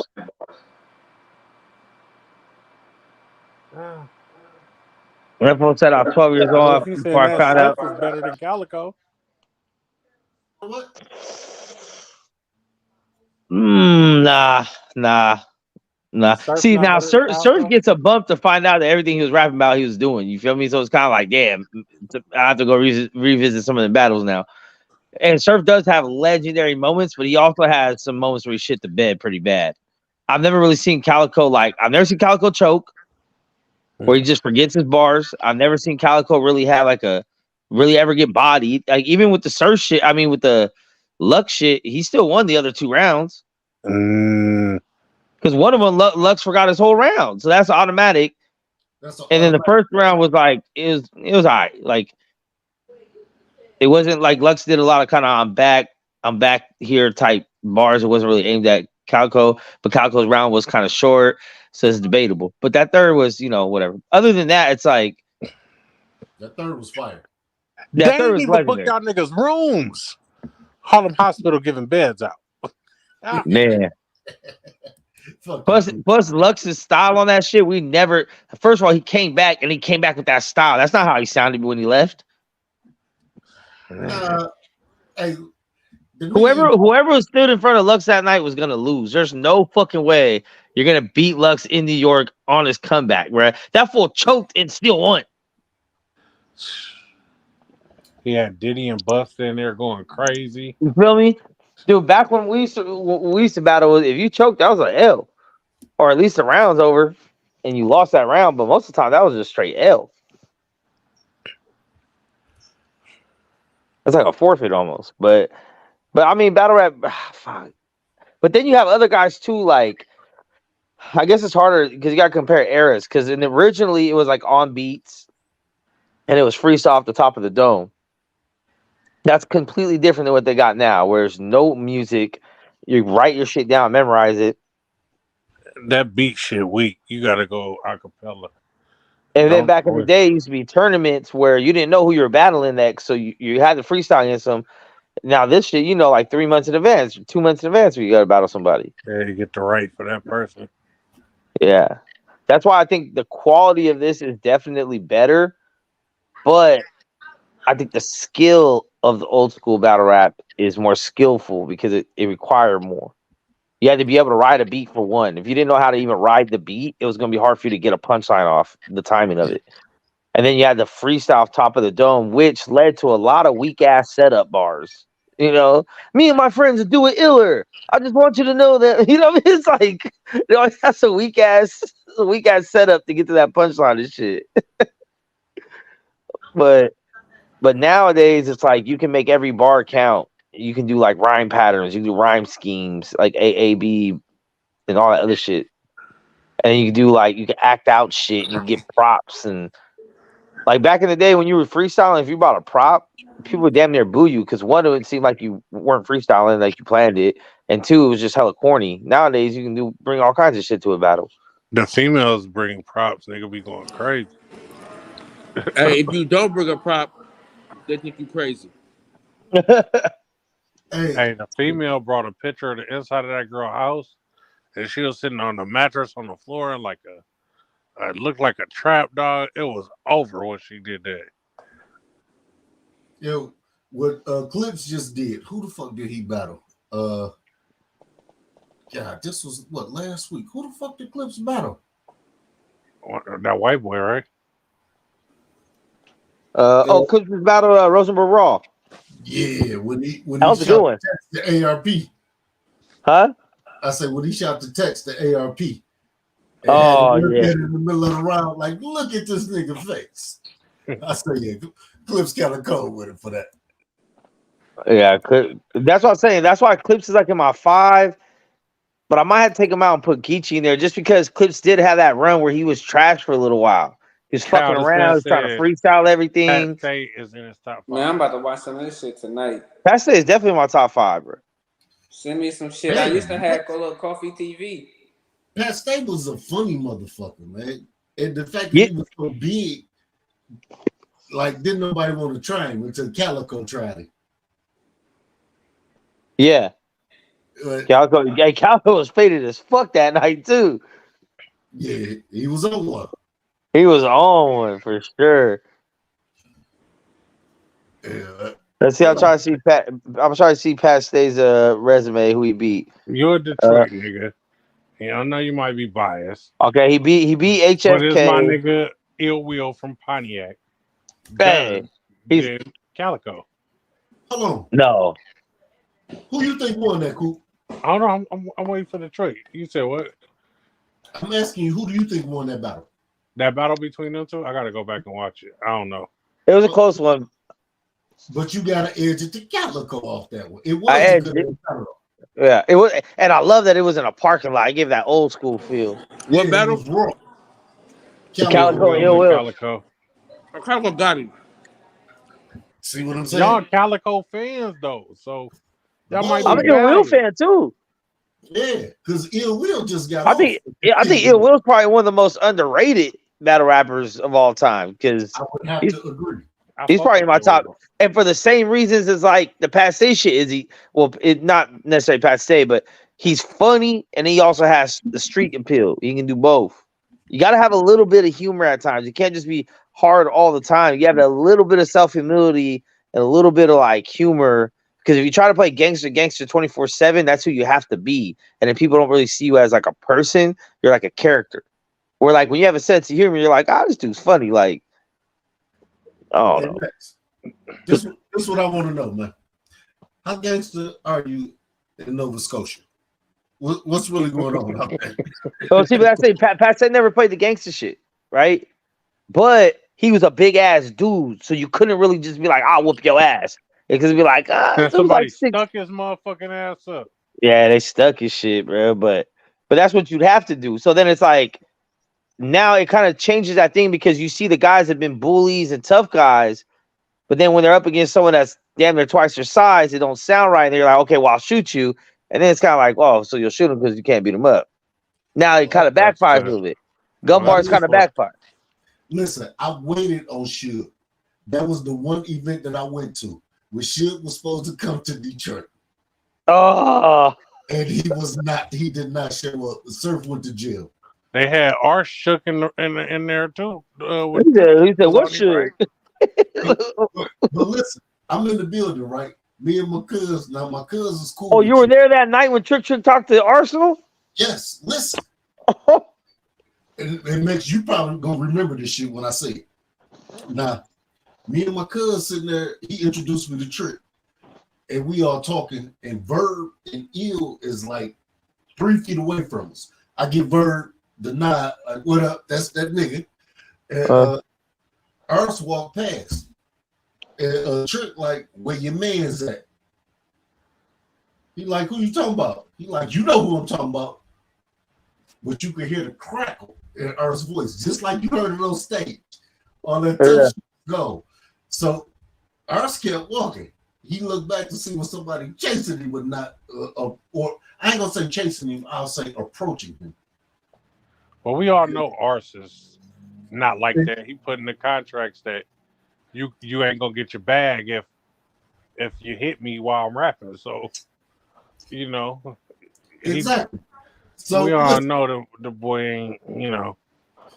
So Arse proceed on and say it again, a little louder, a little bit more bass. You know who I'm talking about. Where your man's at? So Arse got the fuck on now.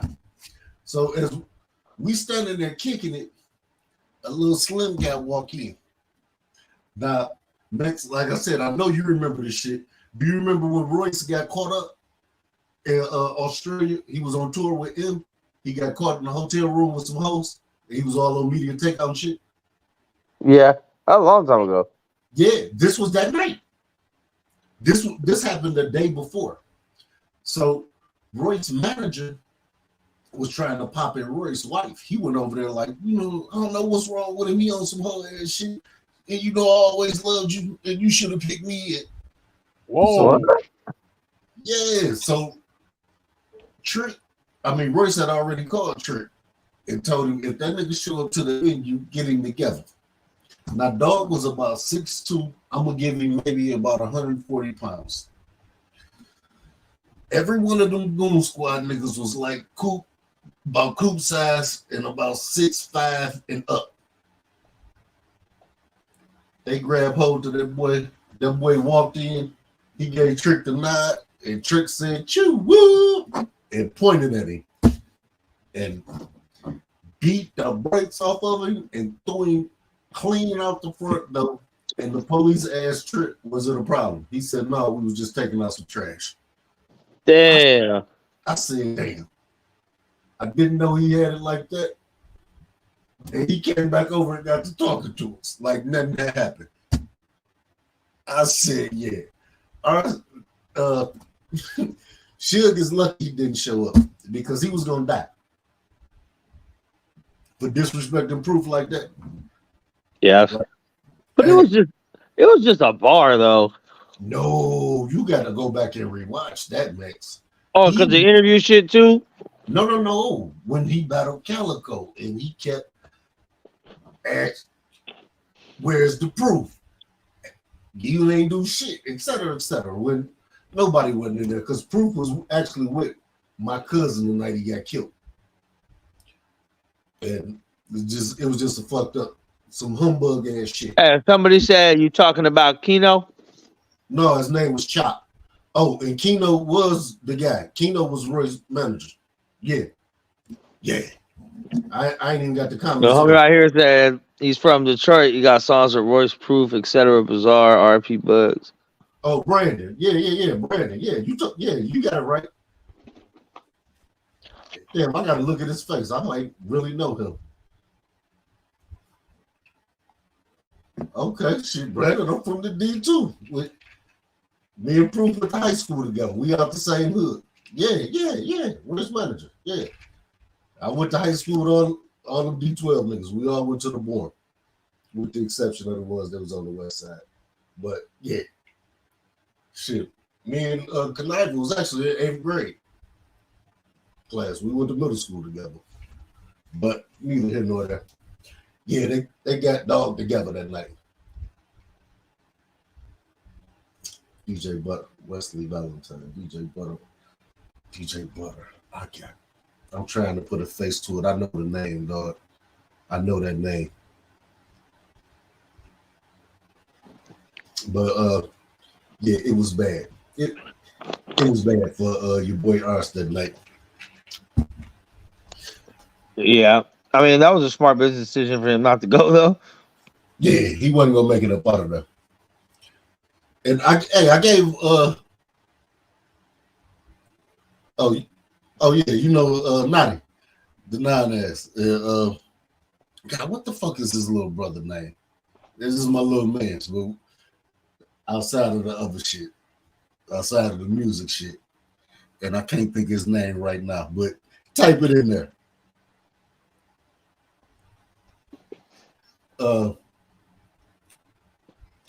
Damn. See, he already know he younger than your old ass. Yeah. Well, shit, he know who he know. I mean, the city ain't was so big, but everybody know everybody. I knew these motherfuckers before they was famous. It was just niggas in the hood.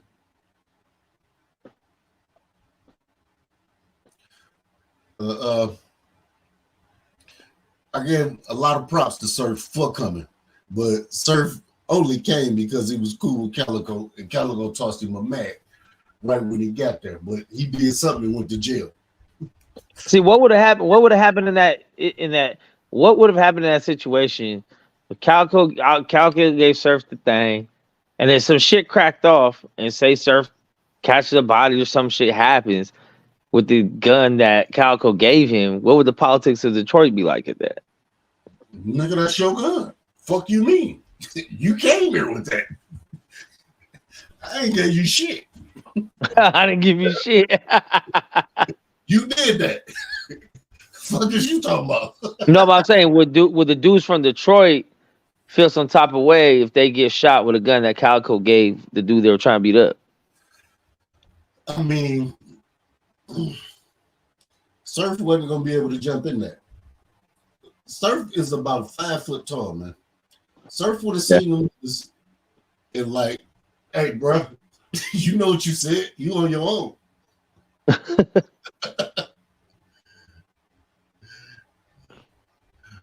Okay, Billy Nix. Okay. I see. And Brandon, I'm gonna tell you, I've been knowing Royce for years. We go back to Ebony Showcase, back when I was trying to rap and running around the city and fuck with all them niggas. But we ain't cool like that. Royce is more cooler with my mans, which is Street Lord One. And he cooler with my cousin, which you probably know, Filthy Rockwell.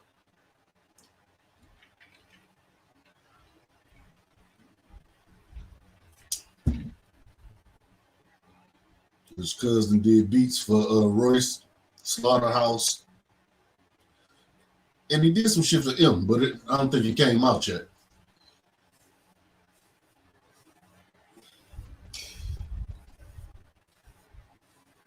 Damn, Brandon, get your ass up on. I always see you in the motherfucking chats, man. Get your ass up on here, man. Yeah, pull up, man. We got Kyle, drop the link, player. I got a link refresher. And there's another Don't you got fire ass the battle. controls, nigga? I don't know how to. No, I don't. I have the controls of StreamYard, not YouTube. Yeah, go to guests. Mm-hmm. And then I copy was the about to link, drop right? it for him. And then what? Go to copy the link, like. I got him, Coop. Huh? I said I got him, Coop. I know how this shit work. Oh, you got controls over here too? No, but shit, nigga having multiple screens. And then you just click the dots and then go to post a comment, and you can post it in the comments. It's already there, Coop. Like Okay. you was talking, man. Got it. Whoop, whoop. Kind of quick with it, man. You know. But how do I do that? I would go to that, go to invite guests, and then I send this link to your guests, and I also want to share structure for guests. So I press there. Copy it and then go to post in comments. You know the part where you can go like comment it backstage or comment in the comments. Okay, post comment. Yeah, you can just post it in there. God, Zeus. I'm trying. Pittsburgh. What up, fellas? What's going down, man? What's up, Pittsburgh? Signing with y'all fellas tonight, man. What y'all on, man? We were talking about some battle rap shit, man. This weekend we got some fire 2-on-2s coming up. And then another one, I mean, because Twerk and Nitty versus Geechee and Tay-Rock is a headliner. But they also got Hollow and Calico versus O-Red is Shotgun. And they got Fonz and Ad versus T-Top and Swamp. So those are the ones I'm looking forward to. Those three right there. Hey, you know what? I actually got Ab just battle somebody. Oh, there we go. Welcome to the panel, Brandon. Yeah, what's What happening? up, though? What up, though? What up, though? What's going on? What's the deal, my guy? Hey, Max, what is them battles gonna be on? That's a good question. I'm pretty sure it's caffeine. Yeah, caffeine. Caffeine? Okay, for sure. I got that on my iPad. I'm tuning in. Hell yeah, what's going on with y'all? Yeah, nigga from the D right here. Oh, you gotta pay for it on caffeine now. For real? $25 if you're a subscriber, $50 if you're not subscribed. Shit, that's crazy. Well, it looks like I'll be trying to find a link or some shit. Get the bootlegs. Yeah, I ain't got none of the battle rap shit no more. Yeah, but what's good, bro? Shitty shit. Heard y'all over here talking about heard my man said he was bringing up the Royce and situations. I'm like, oh yeah, that's my era. Like, you know, from the D, used to rock out with Royce. Kid, this is all of them, you know. Yeah. But you wasn't at that event that night. No, which one you was? I came in right in the middle of it. I came in when all I heard you say is when Trick Punk Surf about Suge. No, when you punked Arsenal, but about Calico. Oh yeah, and you know what? I met Calico. I met Arsenal that night. I work at MGM at the casino here in Detroit. I've been out there forever, like 15 years, and his ass. I do the security. His ass came through the door. And that's when he had dyed his hair, like, didn't he dye like purple or some shit? Probably. He had the dreads. You know, he tried to do that gangbang, that, what is that, purple, you know, that Crip shit, he said, Great Street shit. Yeah. Yeah, my fault, that was my damn phone ringing. But yeah, I had met him that night. Then I knew why he was here and shit for the battle. And then, like, I ain't go to it, but I knew, I heard all of everything that happened. Yeah, with, how, Trick had to get. I heard he got them together at what's the name first though at Somerset. Yeah, Arsenal was at Somerset and tried to do some shit, and Trick was in there, and they, you know, he had a few words with him, and it got started there, and then Western Arsenal was like, "Oh man, I don't want no problem with y'all, man. I don't want no problem with your big dog," and it started like that. I know that for a fact, and that's when Calico was like, "Nigga, I got." That's when he got on stage and threw that bar in there. Like, nigga, I got Uncle like, nigga, you know what happened? That's when Trick like, nigga, you know what happened? That's remember they showed him in the crowd. Yeah, he was like, you know what happened earlier today at Somerset? I missed that part. But dog, like I said, me and Kim standing there kicking it with Trick, and his phone. Yeah, Trick, my guy. Yeah, he always showing me love. Mine too. They we end up getting cool later on some other shit, but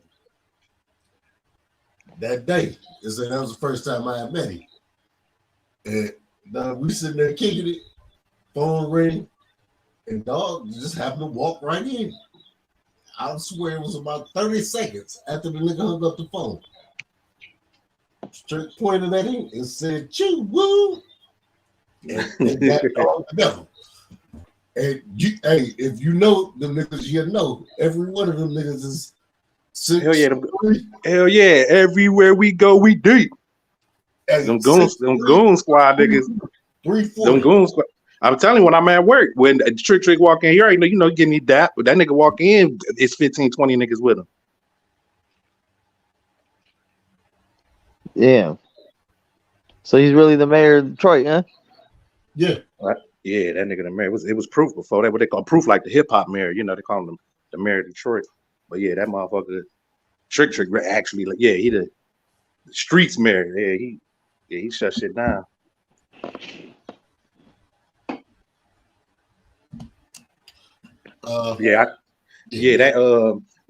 See, I was fucking with Royce real strong, like right before the M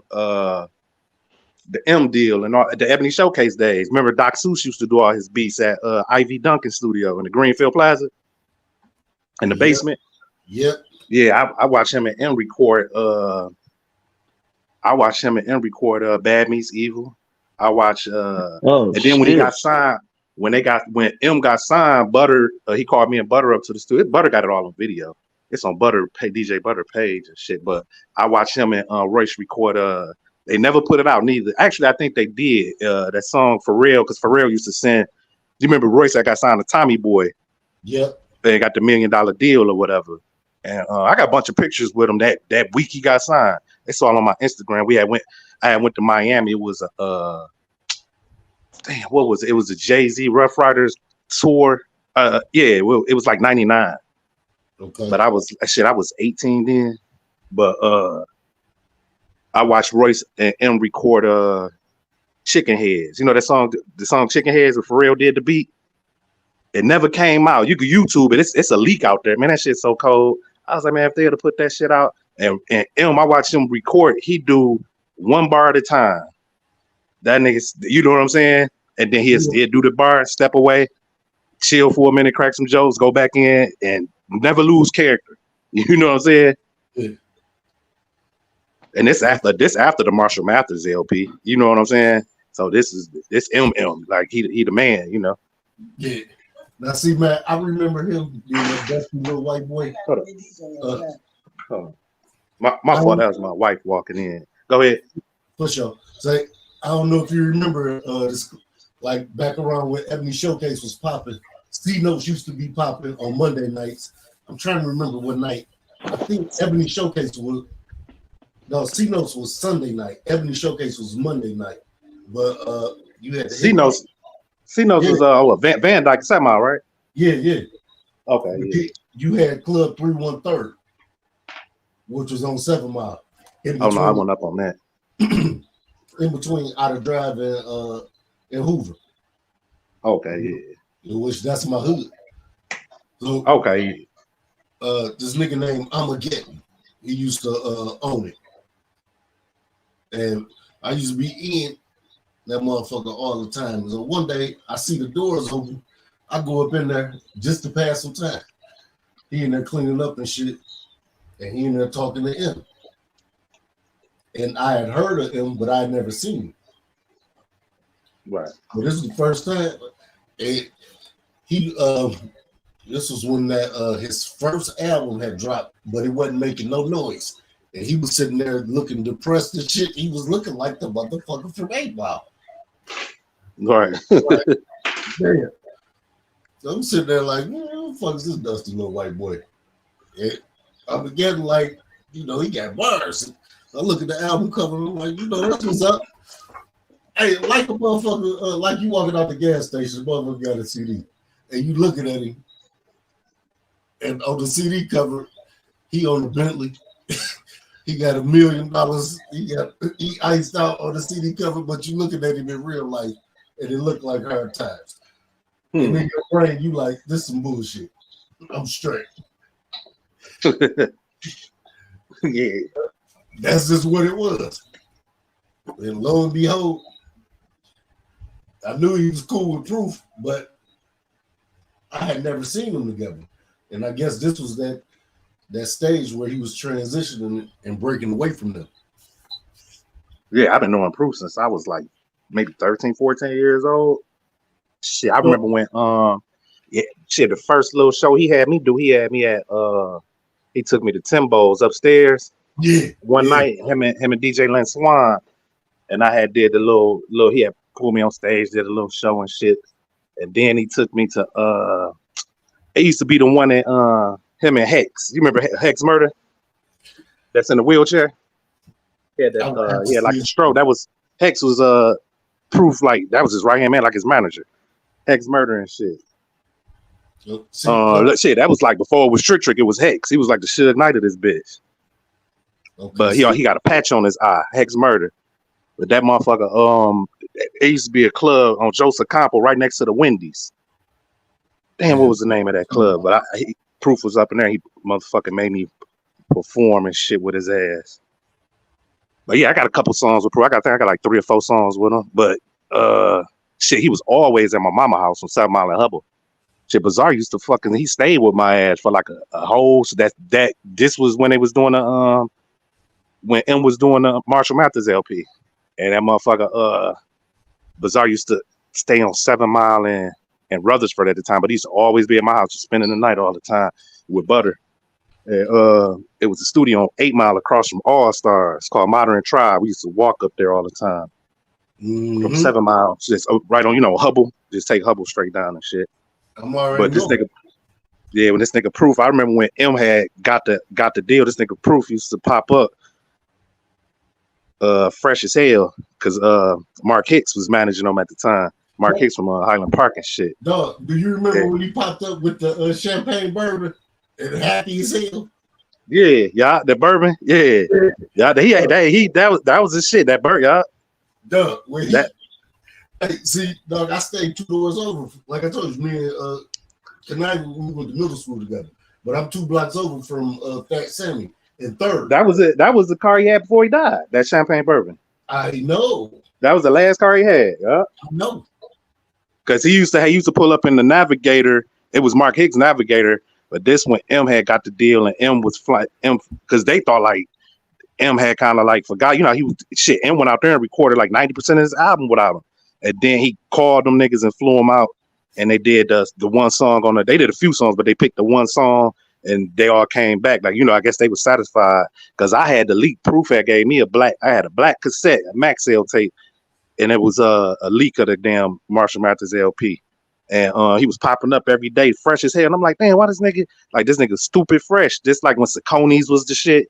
I'm like, damn, like this nigga come every day. And he said, M just give him all that shit. He said, give it to all of them. He said, because Dre had him to where all them sponsors, he had Pelly's and all this shit. He said he had a closet full of shit. But Dre told that nigga, we ain't marketing nobody. He said, nigga, all he wanted M to wear was white tees and jogging pants. And that's why M always wore the gray jogging pants with the white tee. Because, he wasn't, what I mean? He wasn't finna advertise nobody. So he gave all them niggas all that. He gave Proof. Proof was the one running through the damn clothes, though. That nigga Proof was coming over every day fresh to the motherfucker. Hey, I remember all that shit. I remember when they dipped off and went to Cali. Right. I was hustling in the 2nd block. Fat Sammy and them in 3rd, they in the 1st block right off 7 Mile. I was in the second block, but I see these niggas because niggas constantly running up to the stove, and they coming down, grabbing smoke and whatnot. And niggas just been knowing each other for years and years. Proof pulled up. I got shot down there. We was kicking it. Like, you see that motherfucking smile on his face. Like, dog, all these years, this shit finally paying off. I was so happy. His energy was different than the motherfucker when M got on, boy. That nigga energy. I remember when he got into that fight with Doc Seuss. And Dr. Seuss was a big nigga. He started rapping when Royce and everybody got on. So he made beats. He out cold with the beats. Then he ended up starting trying to rap. There's that Ebony Showcase. And Proof put the nigga had dreads. Proof, he remember when Proof had dreads. Mm-hmm. That's why Proof cut his dreads, because Doc Seuss pulled like 5 of them bitches out. And what's his name busted shit open with a Proof bust Doc Seuss shit up with a ketchup bottle. Dog. There's that Ebony Showcase. Yes, man. Proof was sweat, man. Hell yeah. I used to watch that nigga knock niggas out all the time. I'm like, uh-oh. At St. Andrews, I'm like, uh-oh, here it come. Yeah, he'll take the hits. And he's skinny as hell. Mm-hmm. With them fucking big butt ass, raggedy ass teeth. Hey, but yeah, that nigga grill. That nigga will roast you, man. That nigga was super motherfucking silly. That nigga. Yeah, that nigga played too much. Off the top, man. Too much, dog. All the time. Everything was a fucking joke. Every day. I got. If you go on my, on this page, on my regular YouTube page, I'm talking about. You scroll through my video. I got videos with it's like me, me and Proof, me and Royce, like stuff. It's old, this from back in. You would see the quality of the camera and shit. Yeah. Bizarre and everybody. Okay. Which is old as I gotta go. It's really on Butter page. So Butter got all he got like shit like me and Proof downtown recording at Mo Masters. This one M had got on too. Was a Proof down there with his chain on when he got that P chain. Mm-hmm. He downtown with the P chain in the studio with me, and he counting his money all on the motherfucking the keyboard, all on the SP 1200. Dog, I remember that shit. It was some good ass day. That was a good ass time in my life. So did they ever figure out like what happened? What with Proof? Yeah. They was at a club. See, Triple C's. I couldn't remember the name of the club because it was called Triple C's After Hours. But they say Chop was my cousin too. Who? Chop, Gerald, the nigga who he was with. Oh, so yeah, I ain't know. I ain't get all that detail. Yeah. Because I know the dude that Proof was whooping his ass and pulled the burner on the nigga, and they say the bodyguard, the nigga who was getting his ass whooped, his cousin was the bodyguard, and he shot Proof in the back of the head. Mm-hmm. And he beat it too. I know. You see, that nigga witness protection somewhere because the nigga Chop had fucked the nigga bitch, and Proof jumped in when the nigga said something to Chop. Chop wasn't no motherfucking fighter. He just a cool, silly, getting money, hustling ass nigga that was fucking all the hoes. And this nigga, he had the Skittles. He was the Skittle man. And him and Proof used to be on episodes. I done ran into Proof plenty of nights at the gas station. He on the he be on one. Mm-hmm. Don't even be the regular Proof. He be on one. Him and Chop, man, they would get some hoes and disappear for the weekend. And it was very few niggas that could get in that motherfucking house. I come through there, hey, what up, though? Like, man. Oh, y'all, what, man? Hey, give me some of the motherfuckers, I'm gone. Nigga, you can stay. Nah, nigga, y'all get it in, I'm gone. Like, man. Yeah, that nigga connive, my God, that nigga got them bars. Yeah. And me and that nigga go back. Hey, Yeah, what's name was my guy growing up. So he stayed on 7. I stayed on 7 Mile and Hubble. 7 Mile and Lodge. Yeah, right there. I stayed right there. And Bug stayed just 3 blocks up the street from me. He used to walk over, every day, all the time. He's always kicking his shit. And then Swift stayed. Swift used to be in another group called the Rabies. It was Swift, Beretta, and a chick named Redbone. And they used to they was kind of like rivals with D12 back then, but not really rivals because M ended up joining them. You know what I'm saying? Yeah. It was just like a mashup type of group. It was just competitive as hell. You know what I mean? And they ended up getting cool. And when What's Name died, when Bugs died, they asked Swift to be in the group. Because at first Swift wasn't in there. Swift was with the Rabies. Hey, yeah, hold up, Brandon. Hey, Kyle. You peeped the comment Miss Mitch just said. I knew it was Combo the whole motherfucking time. I can't even see the comments. You have to hit the button. But okay. I knew it was Combo punk ass the whole time. I didn't fuck with Miss Bitch know anything about my bike. Nigga on some bullshit. Yeah, but Proof was like Mac Dre to the motherfucking city because he was just a cool ass nigga. Mm-hmm. Yeah. Silly as hell. Yeah, my motherfucking cousin, my family from the North End. And my cousin, he always throw this thing at Miss Bennett Park like every year. It's called Men of the North End. Okay. And he throw it on the 4th of July. And he rent bouncers, all this shit. He spent a lot of bread. But he was back in the day. I remember he was coming, the Boulevard right there, Boulevard and Woodward. Yeah. My cousin, you remember the radio station used to be right on the Boulevard. 98 used to be on the Boulevard. And Proof was at the radio station. And my cousin was walking down the street and some niggas had hopped out. He was always into some shit. My cousin, shit, he 50 now. But he got to scrapping. It was like 4 niggas. And my cousin, he a scrapping ass nigga. Nigga did 10 years in jail. He knocking niggas out. Niggas still getting up. He said this nigga Proof came outside, was going to his car. And he said this nigga Proof helped him out. He said they knocked them niggas out. Them niggas hopped in their whip and pulled off. And him and Proof got cool. You know what I'm saying? He ain't know who the fuck he was. Proof introduced himself. Yeah, that's how Proof was. You know what I'm saying? That little motherfucker had hands, and the nigga had some big ass fists, man. Mm-hmm. They used to roast that nigga about his motherfucking fist and his teeth. That nigga used to roast me about my motherfucking head, man.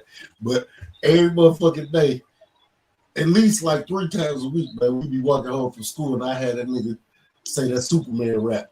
Because that nigga had a cold ass Superman rap. I don't know if you ever heard it, dog.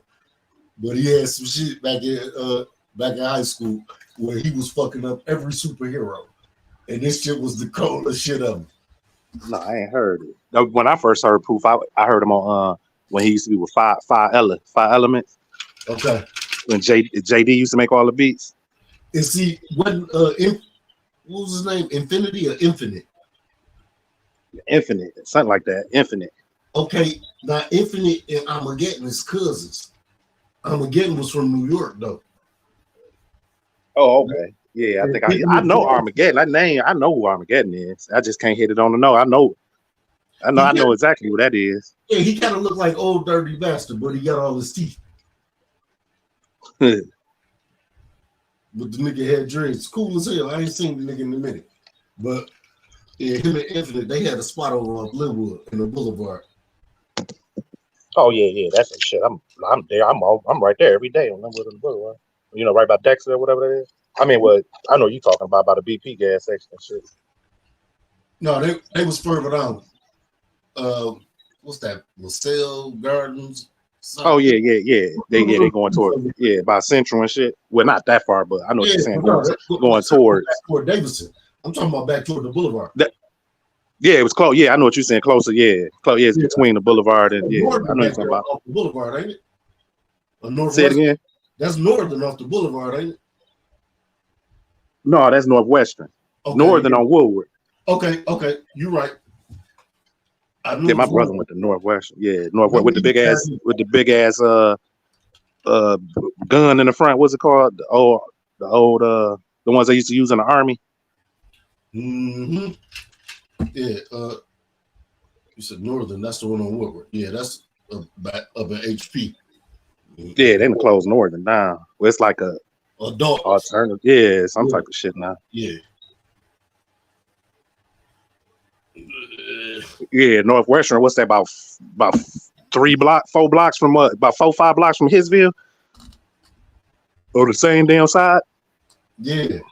If that, yeah, I ain't gonna even give it. Which right. If that 14. So yeah, you're right, Buffalo. Cause shit, I live on Grand River, so it's right down the street. You know, Grand River right there, Grand River Boulevard. You look right at Northwestern. Oh, for sure. Yeah, you over there. Oh yeah. What? We're good chopping it up with you, my guy. I'm about to get ready to go. I got to get up in the morning. I got to be up at 5 and shit. For sure. I'm still, I always got this shit on. I always got Kyle shit on like a mug. Yeah, I appreciate that. Salute, man. salute to the whole panel and shit. Man, for sure, man. We're going back live tonight. Hopefully, you heard of the podcast about nothing yet? Hold on, say it again. The podcast about nothing. Oh yeah, the podcast about nothing. Yeah, make sure you pull up over there tonight, man. We're gonna be over there for a minute, then we're gonna head up back on my channel after. Yeah, thanks for stopping by, I think I'm subscribed to that. I appreciate you checking BC's Detroit card live. You know what I mean? Nah. He where's that, Nita? He the OG. You know what I'm saying? The shit he was talking about, and the people he know. Because I see what's name on. I see him down there every day. Super MC. I know. You know. I'm sure he knows who Super MC is. He like the baby version of Proof and shit. That was Proof Road Dog. Hey, that's my wife's cousin. Who Super HP? Yeah. I don't see him. Where they at? Yeah, look at that. Yeah, Super MC. He a dog ass freestyler, battle rapper, freestyler nigga. Yeah, he out cold with it. Yeah, he out cold. He ain't got to write shit. And I met him. You talking about them little flat ones, right? I don't see him. God, I'm trying to think of that nigga name. He used to have a studio over at HP down in the basement. That big gray house. You talking about P Groove? Yeah, I met Super MC over there years ago, and then ended up finding out he was fucking with Jay Dilla. Matter of fact, no, I met Dilla over there too. But then come to find out, like Dilla seemed like a cornball to me. He was sitting off in the corner and he might have had the headphones on. I didn't know who he was, but you know, on some hip hop shit. What up, though? Yeah, he was a real hip hop head ass nigga. Yeah. And Super MC was just going. And I'm like, shit, this nigga was really hogging up the motherfucking mic. And shit, he don't stop. Once he go, that nigga don't stop. Yeah, I had some pussy to go get, and I ended up dipping up out of there and coming back a couple days later. But he was probably still rapping. Yeah. But you know, P Groove, you know, his daddy owned do you remember Arknatunes? It was on Woodward and Trowbridge right there. Arknatunes. It was like this was in the 90s, like early 90s. It closed in like maybe like 04, 05, but it they done tore it down now. But Arknatunes is like a place you go get all natural sea moss. They was always on that real hip hop shit back then. Incense and what? Trowbridge, like let me think. Not the one not where the water station at by Palmer Park. Not that far down. It's right. It's basically closer to Claremont. Okay. It's the light after Claremont, actually. Euclid. Nah, going towards Highland Park. It was in HP. Okay. Trowbridge. Trowbridge turned into Kniff. Okay.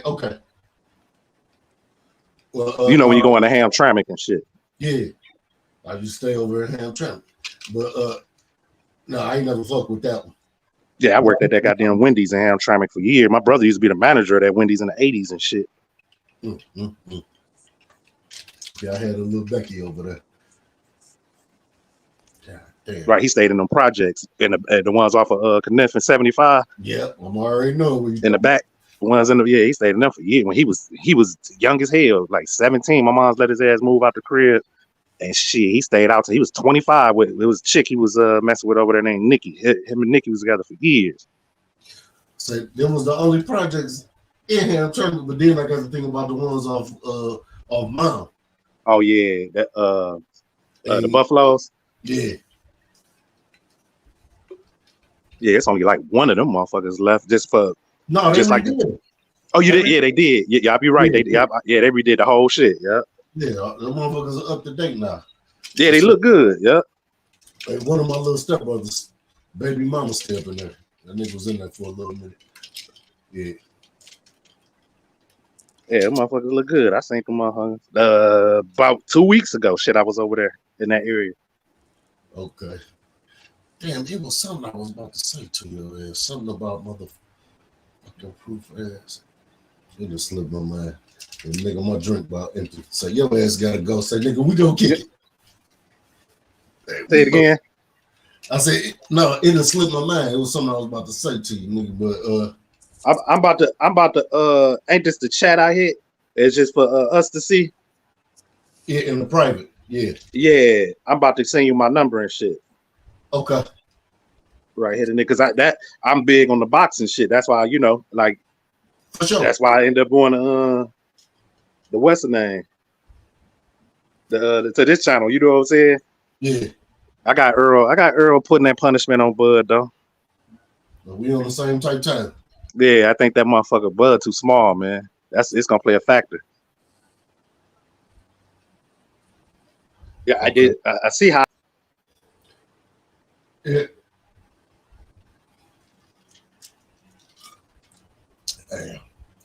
Damn, I kicked his ass out, calling him. Trying to lock his ass in. You said you kicked him out? Yeah, I just hit I dialed his number to lock it in so I didn't get bumped out. But oh good. We finna end this joint anyway, so it's good. It's good. I'm about to end it right now. In the words of the great philosopher Lil E, I want y'all to breathe in and live life. You know, it's always a treat when players meet. Thank y'all for breaking bread with me, man. With that, we out. Hey, we ended it now, BD. We ended it right now, though. I'm finna hit you, Brandon.